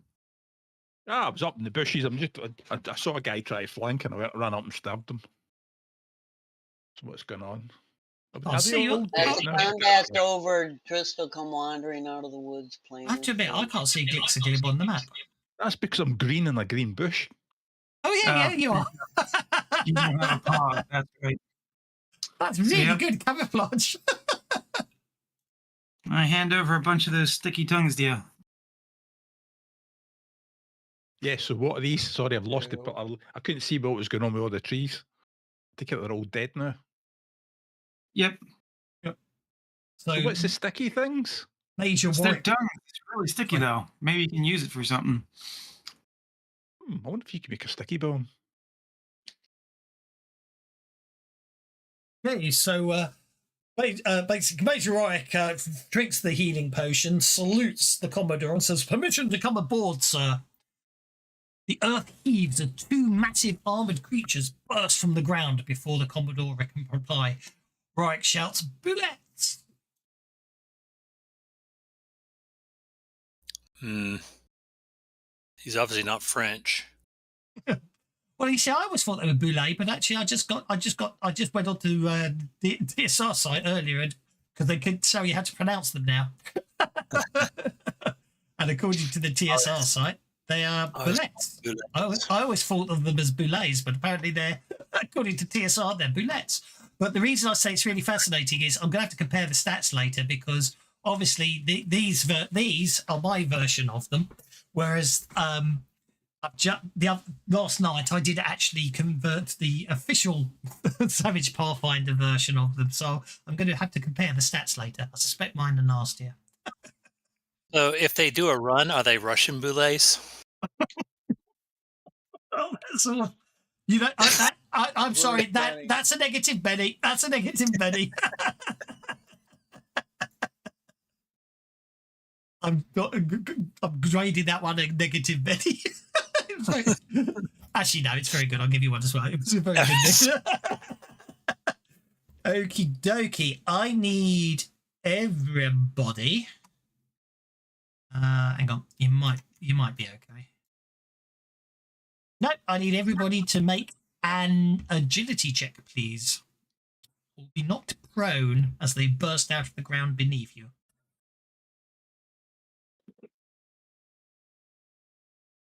Trist obviously felt the rumbling before they burst out. Mortimer's been knocked prone. No.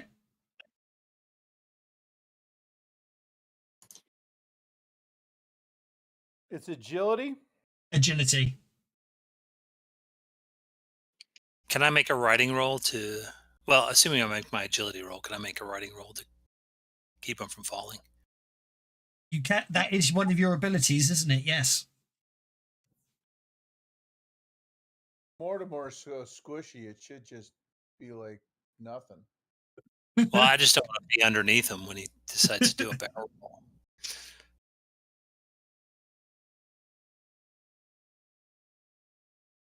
That's absolutely fine. That's successful. Everybody is, though everyone is fine. Let me see now. On hold. Put Cernan on hold. Put on hold. On hold. Put Starbauer on. See what happens.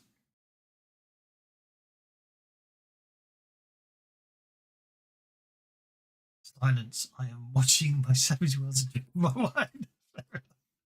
Oh dear. Oh dear, they're going first. That's bad news, isn't it? Oh well.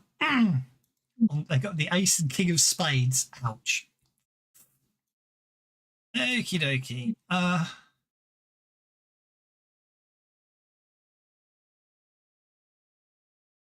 That's the way I like it, brother. I don't want to live forever. Okay, pounce +4 damage and -2 after leaping. Okay, and non-adjacent foe. Okay, this Boulay bursts out of the ground and literally bursts out of the ground into the air and pounces down, landing on Glixagleb and Sargon. Well, that's just mean. I do believe first strike will still apply, Sargon. Ooh, yeah, I forgot this is the one with that. So he can fly? He's a bullet with butterfly wings? No, they pounce apparently. You can basically. I know you can. Yes, I know. I'm making a Smashing Pumpkins joke. It went over my head, I'm afraid. It got the reaction. Not very good. Don't worry about it. Yes, it got the reaction it deserved.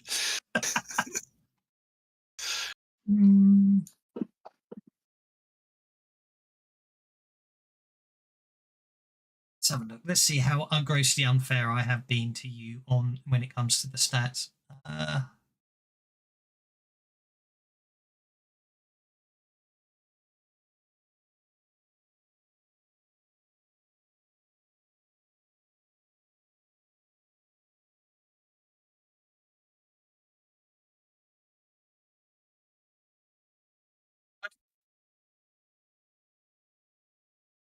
No matches. I must be in the second book. Book 2.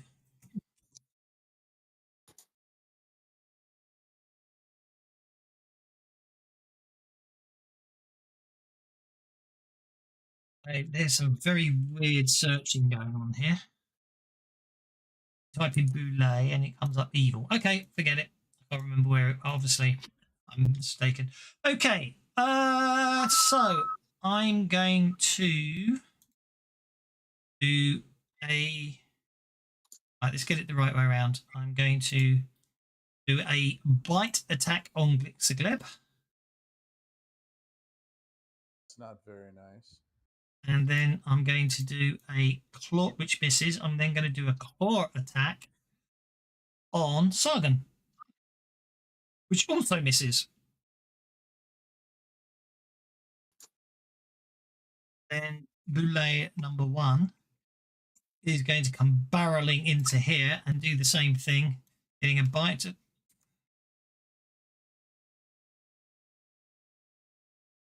Oh, there's +4 attack on that, so my mistake. My mistake, and therefore I will live with it. But NPC's a fair game, so I'm going to bite the Commodore Crux. Missing. Going to or did you worry?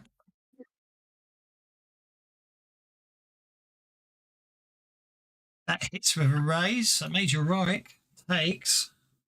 Ouch. 4 wounds.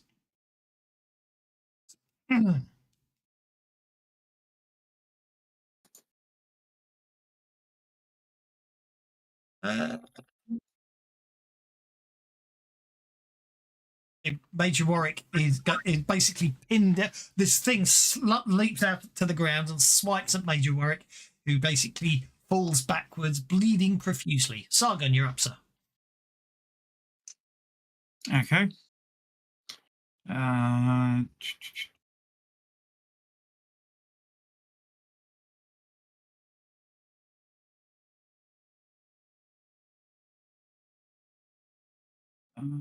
will try and hit him with what I've got. Targeted. Right? Yes. So first soul knife stab.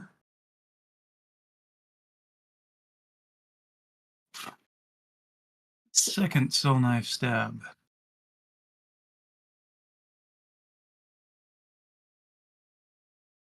That's 2 hits. All right. First attack.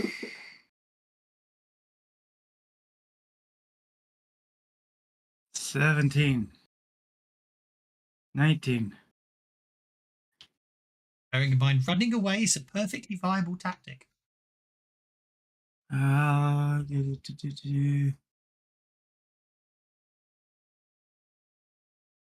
then the other offhand attack, which was a raise, wasn't it? No, just a hit.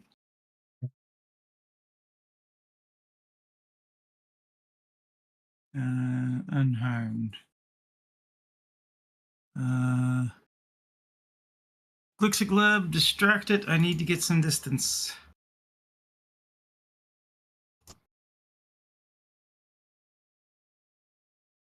Major Warwick is in a bad way.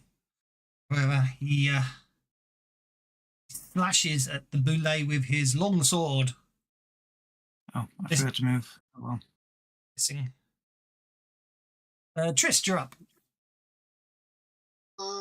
Trist. Yeah, this is getting ugly. Yeah. She's going to, let's see.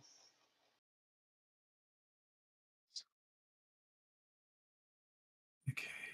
Items. Melee. Raise her flute to her lips. She can miss everybody else, so she's going to target. Yep.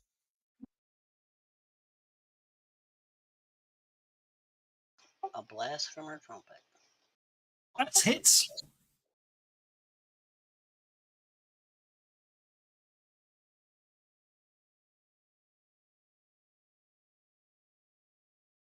Oh, I'm going to Benny at one time. Okay. As I say, running away is a perfectly viable tactic. Yeah, and Trist is not famous for being the most courageous one in the bunch, so she's going to hide back in the trees. From a purely metagaming perspective, it was the fact that you might need a rapid escape from these things is why I was saying Mortimer might not be needed. To come down here. I have a plan for this. I'm sure you can deal with it. I was just concerned that if you had to run, Mortimer would get stuck. And I'm waiting until my turn comes up, but that's okay. TK, your conviction will expire at the end of this turn. If you want to maintain it, don't forget to spend a penny to maintain it.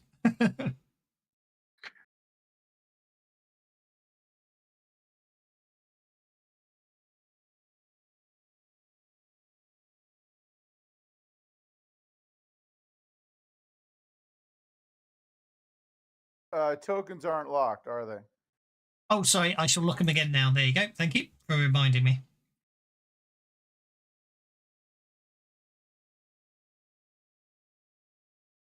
TK backs up. Okay. So he can run and leap.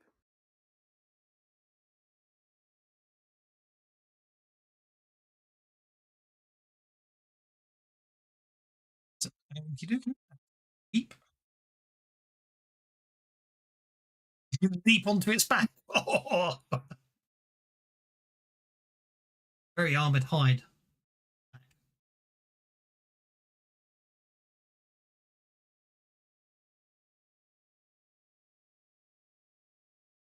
That's where cool shots come in, because you go for one of the less armored areas, don't you?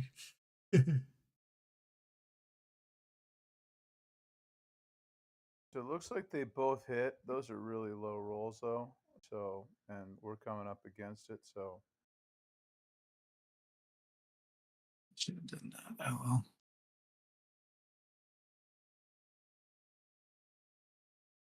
there we go.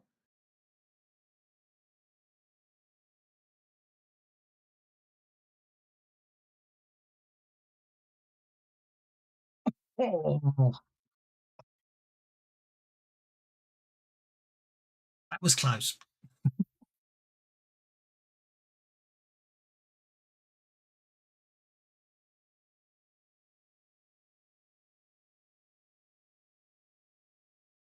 Oh, you got through. Okay, so that was the first one. Yep, you wounded. Oh, Heck happened there?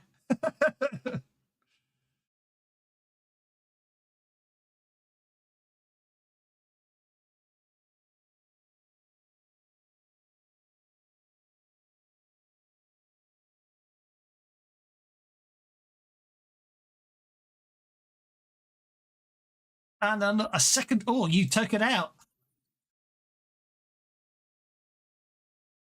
You were your bennies, but you did take it out. Flat. Tough armor. I'll still reach the L1 with that. Nice.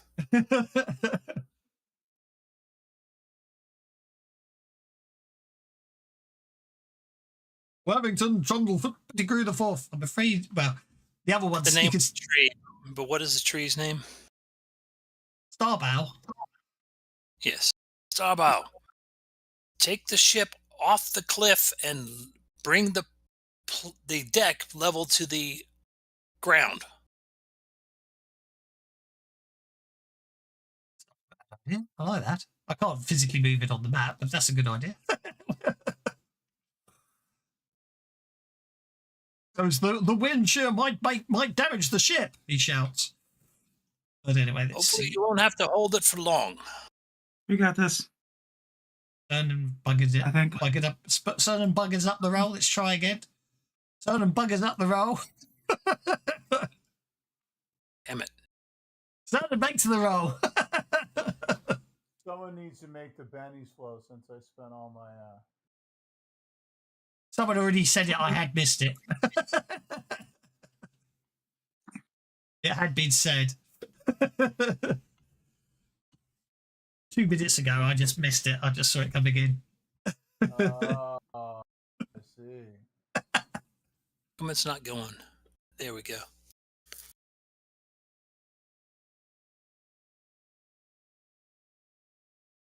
Nine inches.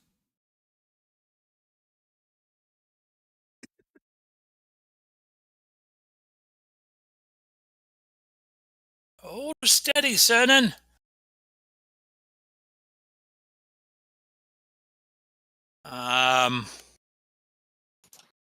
What can I do? Persuasion?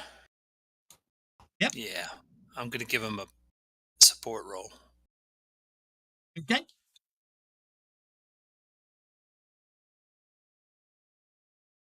Okay, that's a +1. It's me done. Okie dokie. Commodore Crux. Gonna have to use his double-barreled musket.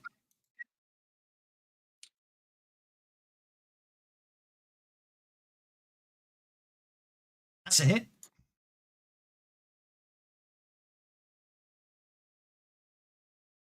Doesn't do anything. I'll spend 1 penny on a reshot. No, he fires both back. There's a loud crack as both barrels of the musket fire, and it doesn't do anything. He grabs his friend and moves as fast as he can without running.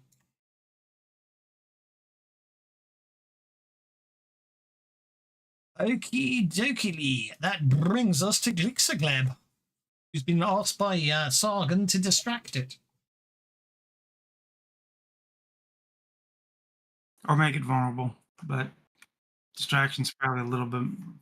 Either would be helpful. Both would be really great.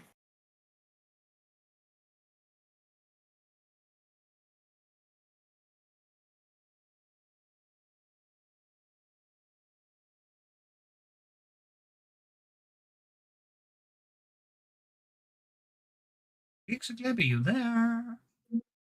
Get Gleb, indeed, bubble. I'm not going to back up. In fact, can I back up and still be within melee range? No, I'm leaving his melee range. I'm saying. I'm just pooing myself because he's bigger than me. Easier to hit because he's bigger than you. Just the 4 points of conviction. Hint it.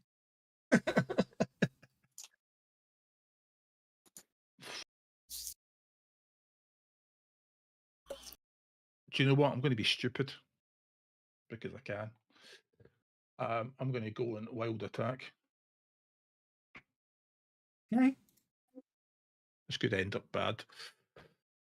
It'll work for me.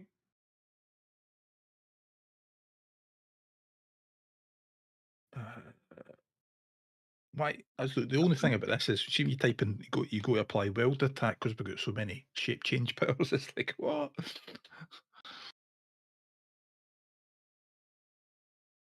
Wild attack appears at the bottom of the list.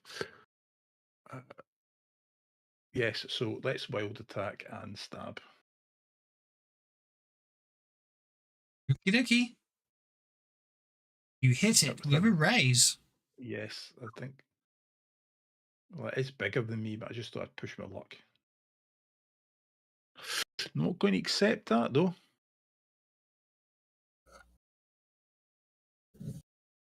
Unfortunate, it has to be said. There's a couple of 6s. Or maybe you won't need to. It charges, as it rears around and lifts its head, I duck underneath and stab it in the throat. Try to. Seeing as I've got stretchy arms. Didn't it go down? Or is it bigger? It's bigger than you, so it's obviously can take more than 1 wound, can't it? But it's wounded. Yes. Which is enough for some combatants are on hold. Let's do the next round of combat. And Worthington, Pettigrew, Trundlefoot the fourth is first. Come on, Morty, sit on him.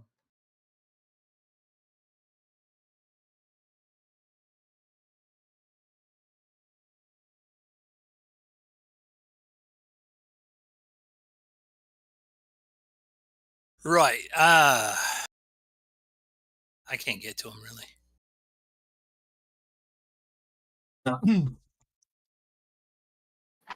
Okay.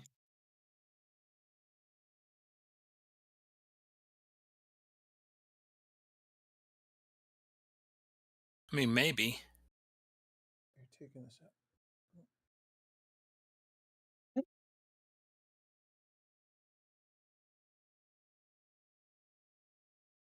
Yeah. Let's try that.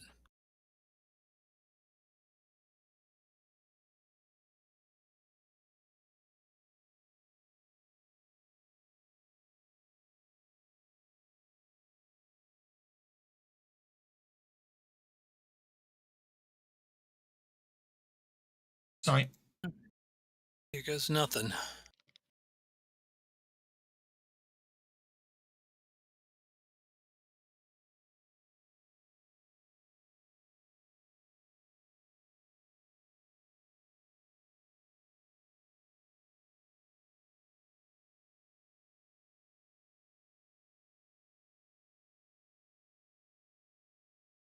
Can I spend a point of conviction? You can spend it now, yes, but you don't get to add to the attack you've already done, but you can spend the conviction now. I don't see why not. I can't do better on the attack anyway, so I'll just spend a point of conviction. How do? I pick it up and drag it to the chat? Yes. To spend a point, you drag it in the chat. To refresh it, you need to drop a penny onto where you dragged it from. Yeah. Literally just drag the conviction number. Yeah. And as soon as you pick it up, it should change the conviction token. And you just drop it in the chat. There you go. Yeah. Right. Here goes nothing.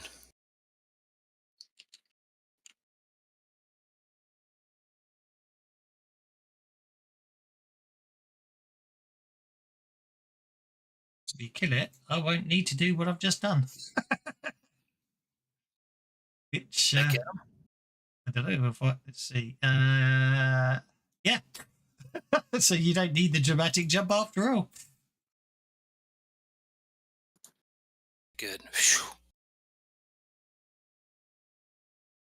Which is absolutely fine. I don't mind at all. But I just sat there and hacked together, look, a version without the ship on the cliff. You did? I just hacked together a version without the ship on the cliff, and then I was going to. We had just jumped. And then, obviously, then it would have been a case. Leap off the cliff on the ship. Well, indeed. I mean, don't get me wrong. It would have been very. It would, yeah. I mean, it's a quick and dirty map, but I don't need it, so I could just turn that one off. The ship comes back and lowers itself down.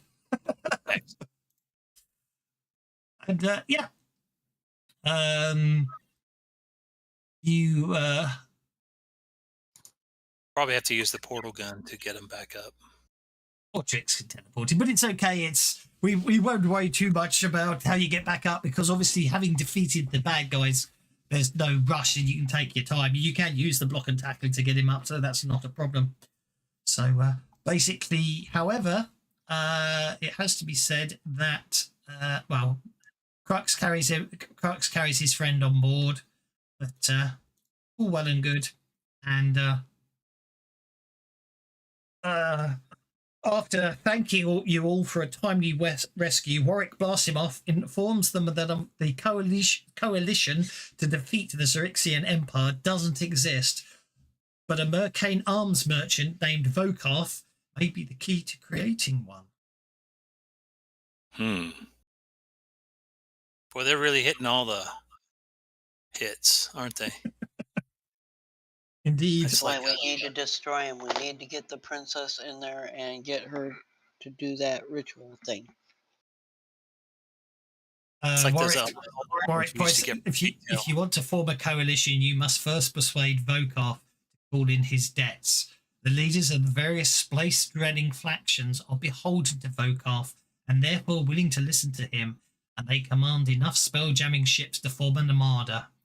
Gain Vokarth's help. There will probably be some. Basically, he doesn't know what will be required to gain Vokarth's help. But that should be pointed out. I'm not going to make you make rolls or anything. It should be pointed out. You do all recognise the name Vokarth, especially a Mercane called Vokarth.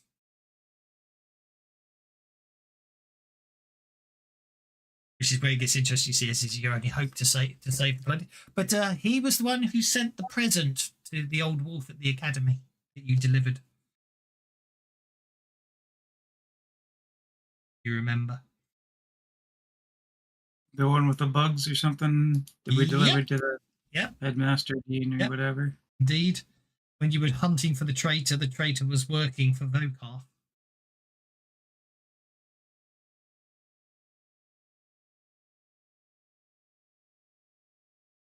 Want to point that out?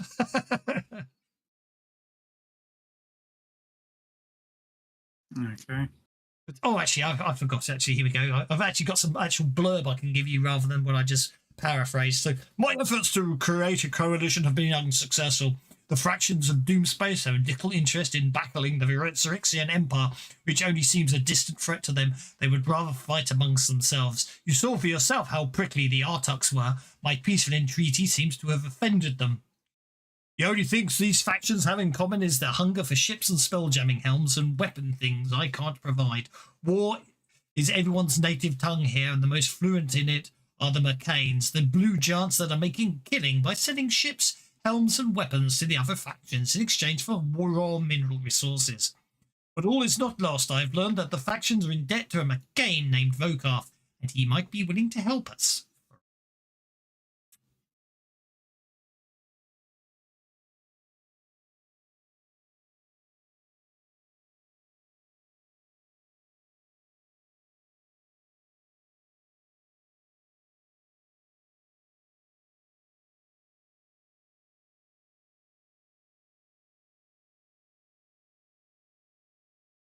Bit of additional information. Apparently, Vokarth, the Arcane, evacuated. Let's unlock tokens so you can move freely. Vokarth, the Arcane, evacuated hundreds of Arakoka humans and Thrycreen and Suran from the doomed world of Thrian, and then sold ships and spell jamming helms to them for next to nothing. All the factions strive to earn his favour. He has a base that orbits one of the 9 moons of N. He has remained on the moon after. He has renamed the moon after himself.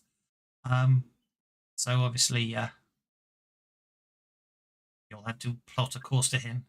It's also known that Vokarth enjoys blood sports, and his base houses a gladiatorial arena where champions do battle.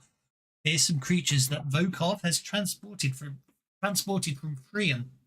Factions send their greatest warriors to fight in the arena to get Vokarth's attention, or to win supplies or weapons, or both. That sounds like Dark Sun. Same people wrote them in it. Oh, sure. They're trying to take all the stuff that they want to use.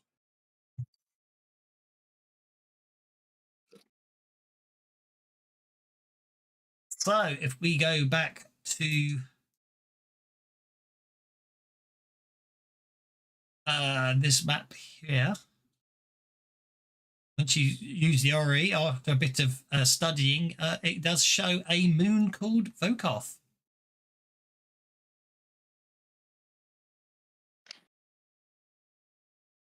About 300 million miles away. 3 days travel. Okay. Well, then we set a course there, I presume. We got to do what we got to do, and we're running out of time. Do we even have it? Don't have a time.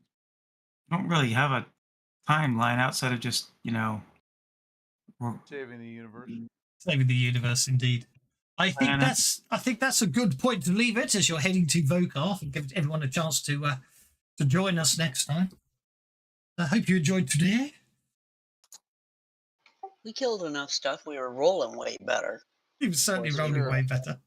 But I think there's the logical place to this. No, it's fine. It obviously I don't know when you came up.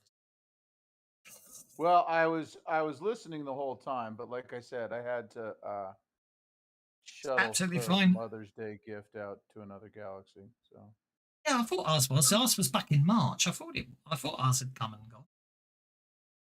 Yeah, so I went out to just do the No problem at all. When I came back, I joined. No, haven't you noticed that we Americans figure out when everybody else does something, and then we pick something different just because? Well, ours changes. The date of ours changes every year, like Easter. Yeah, ours is the second Sunday of May always.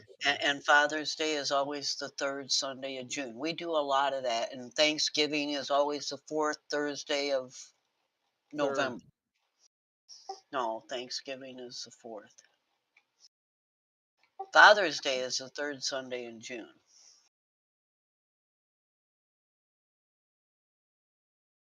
We can't even keep it simple for our own sakes because, well...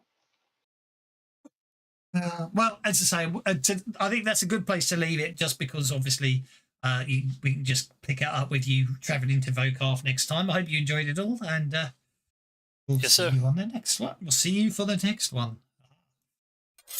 No, it's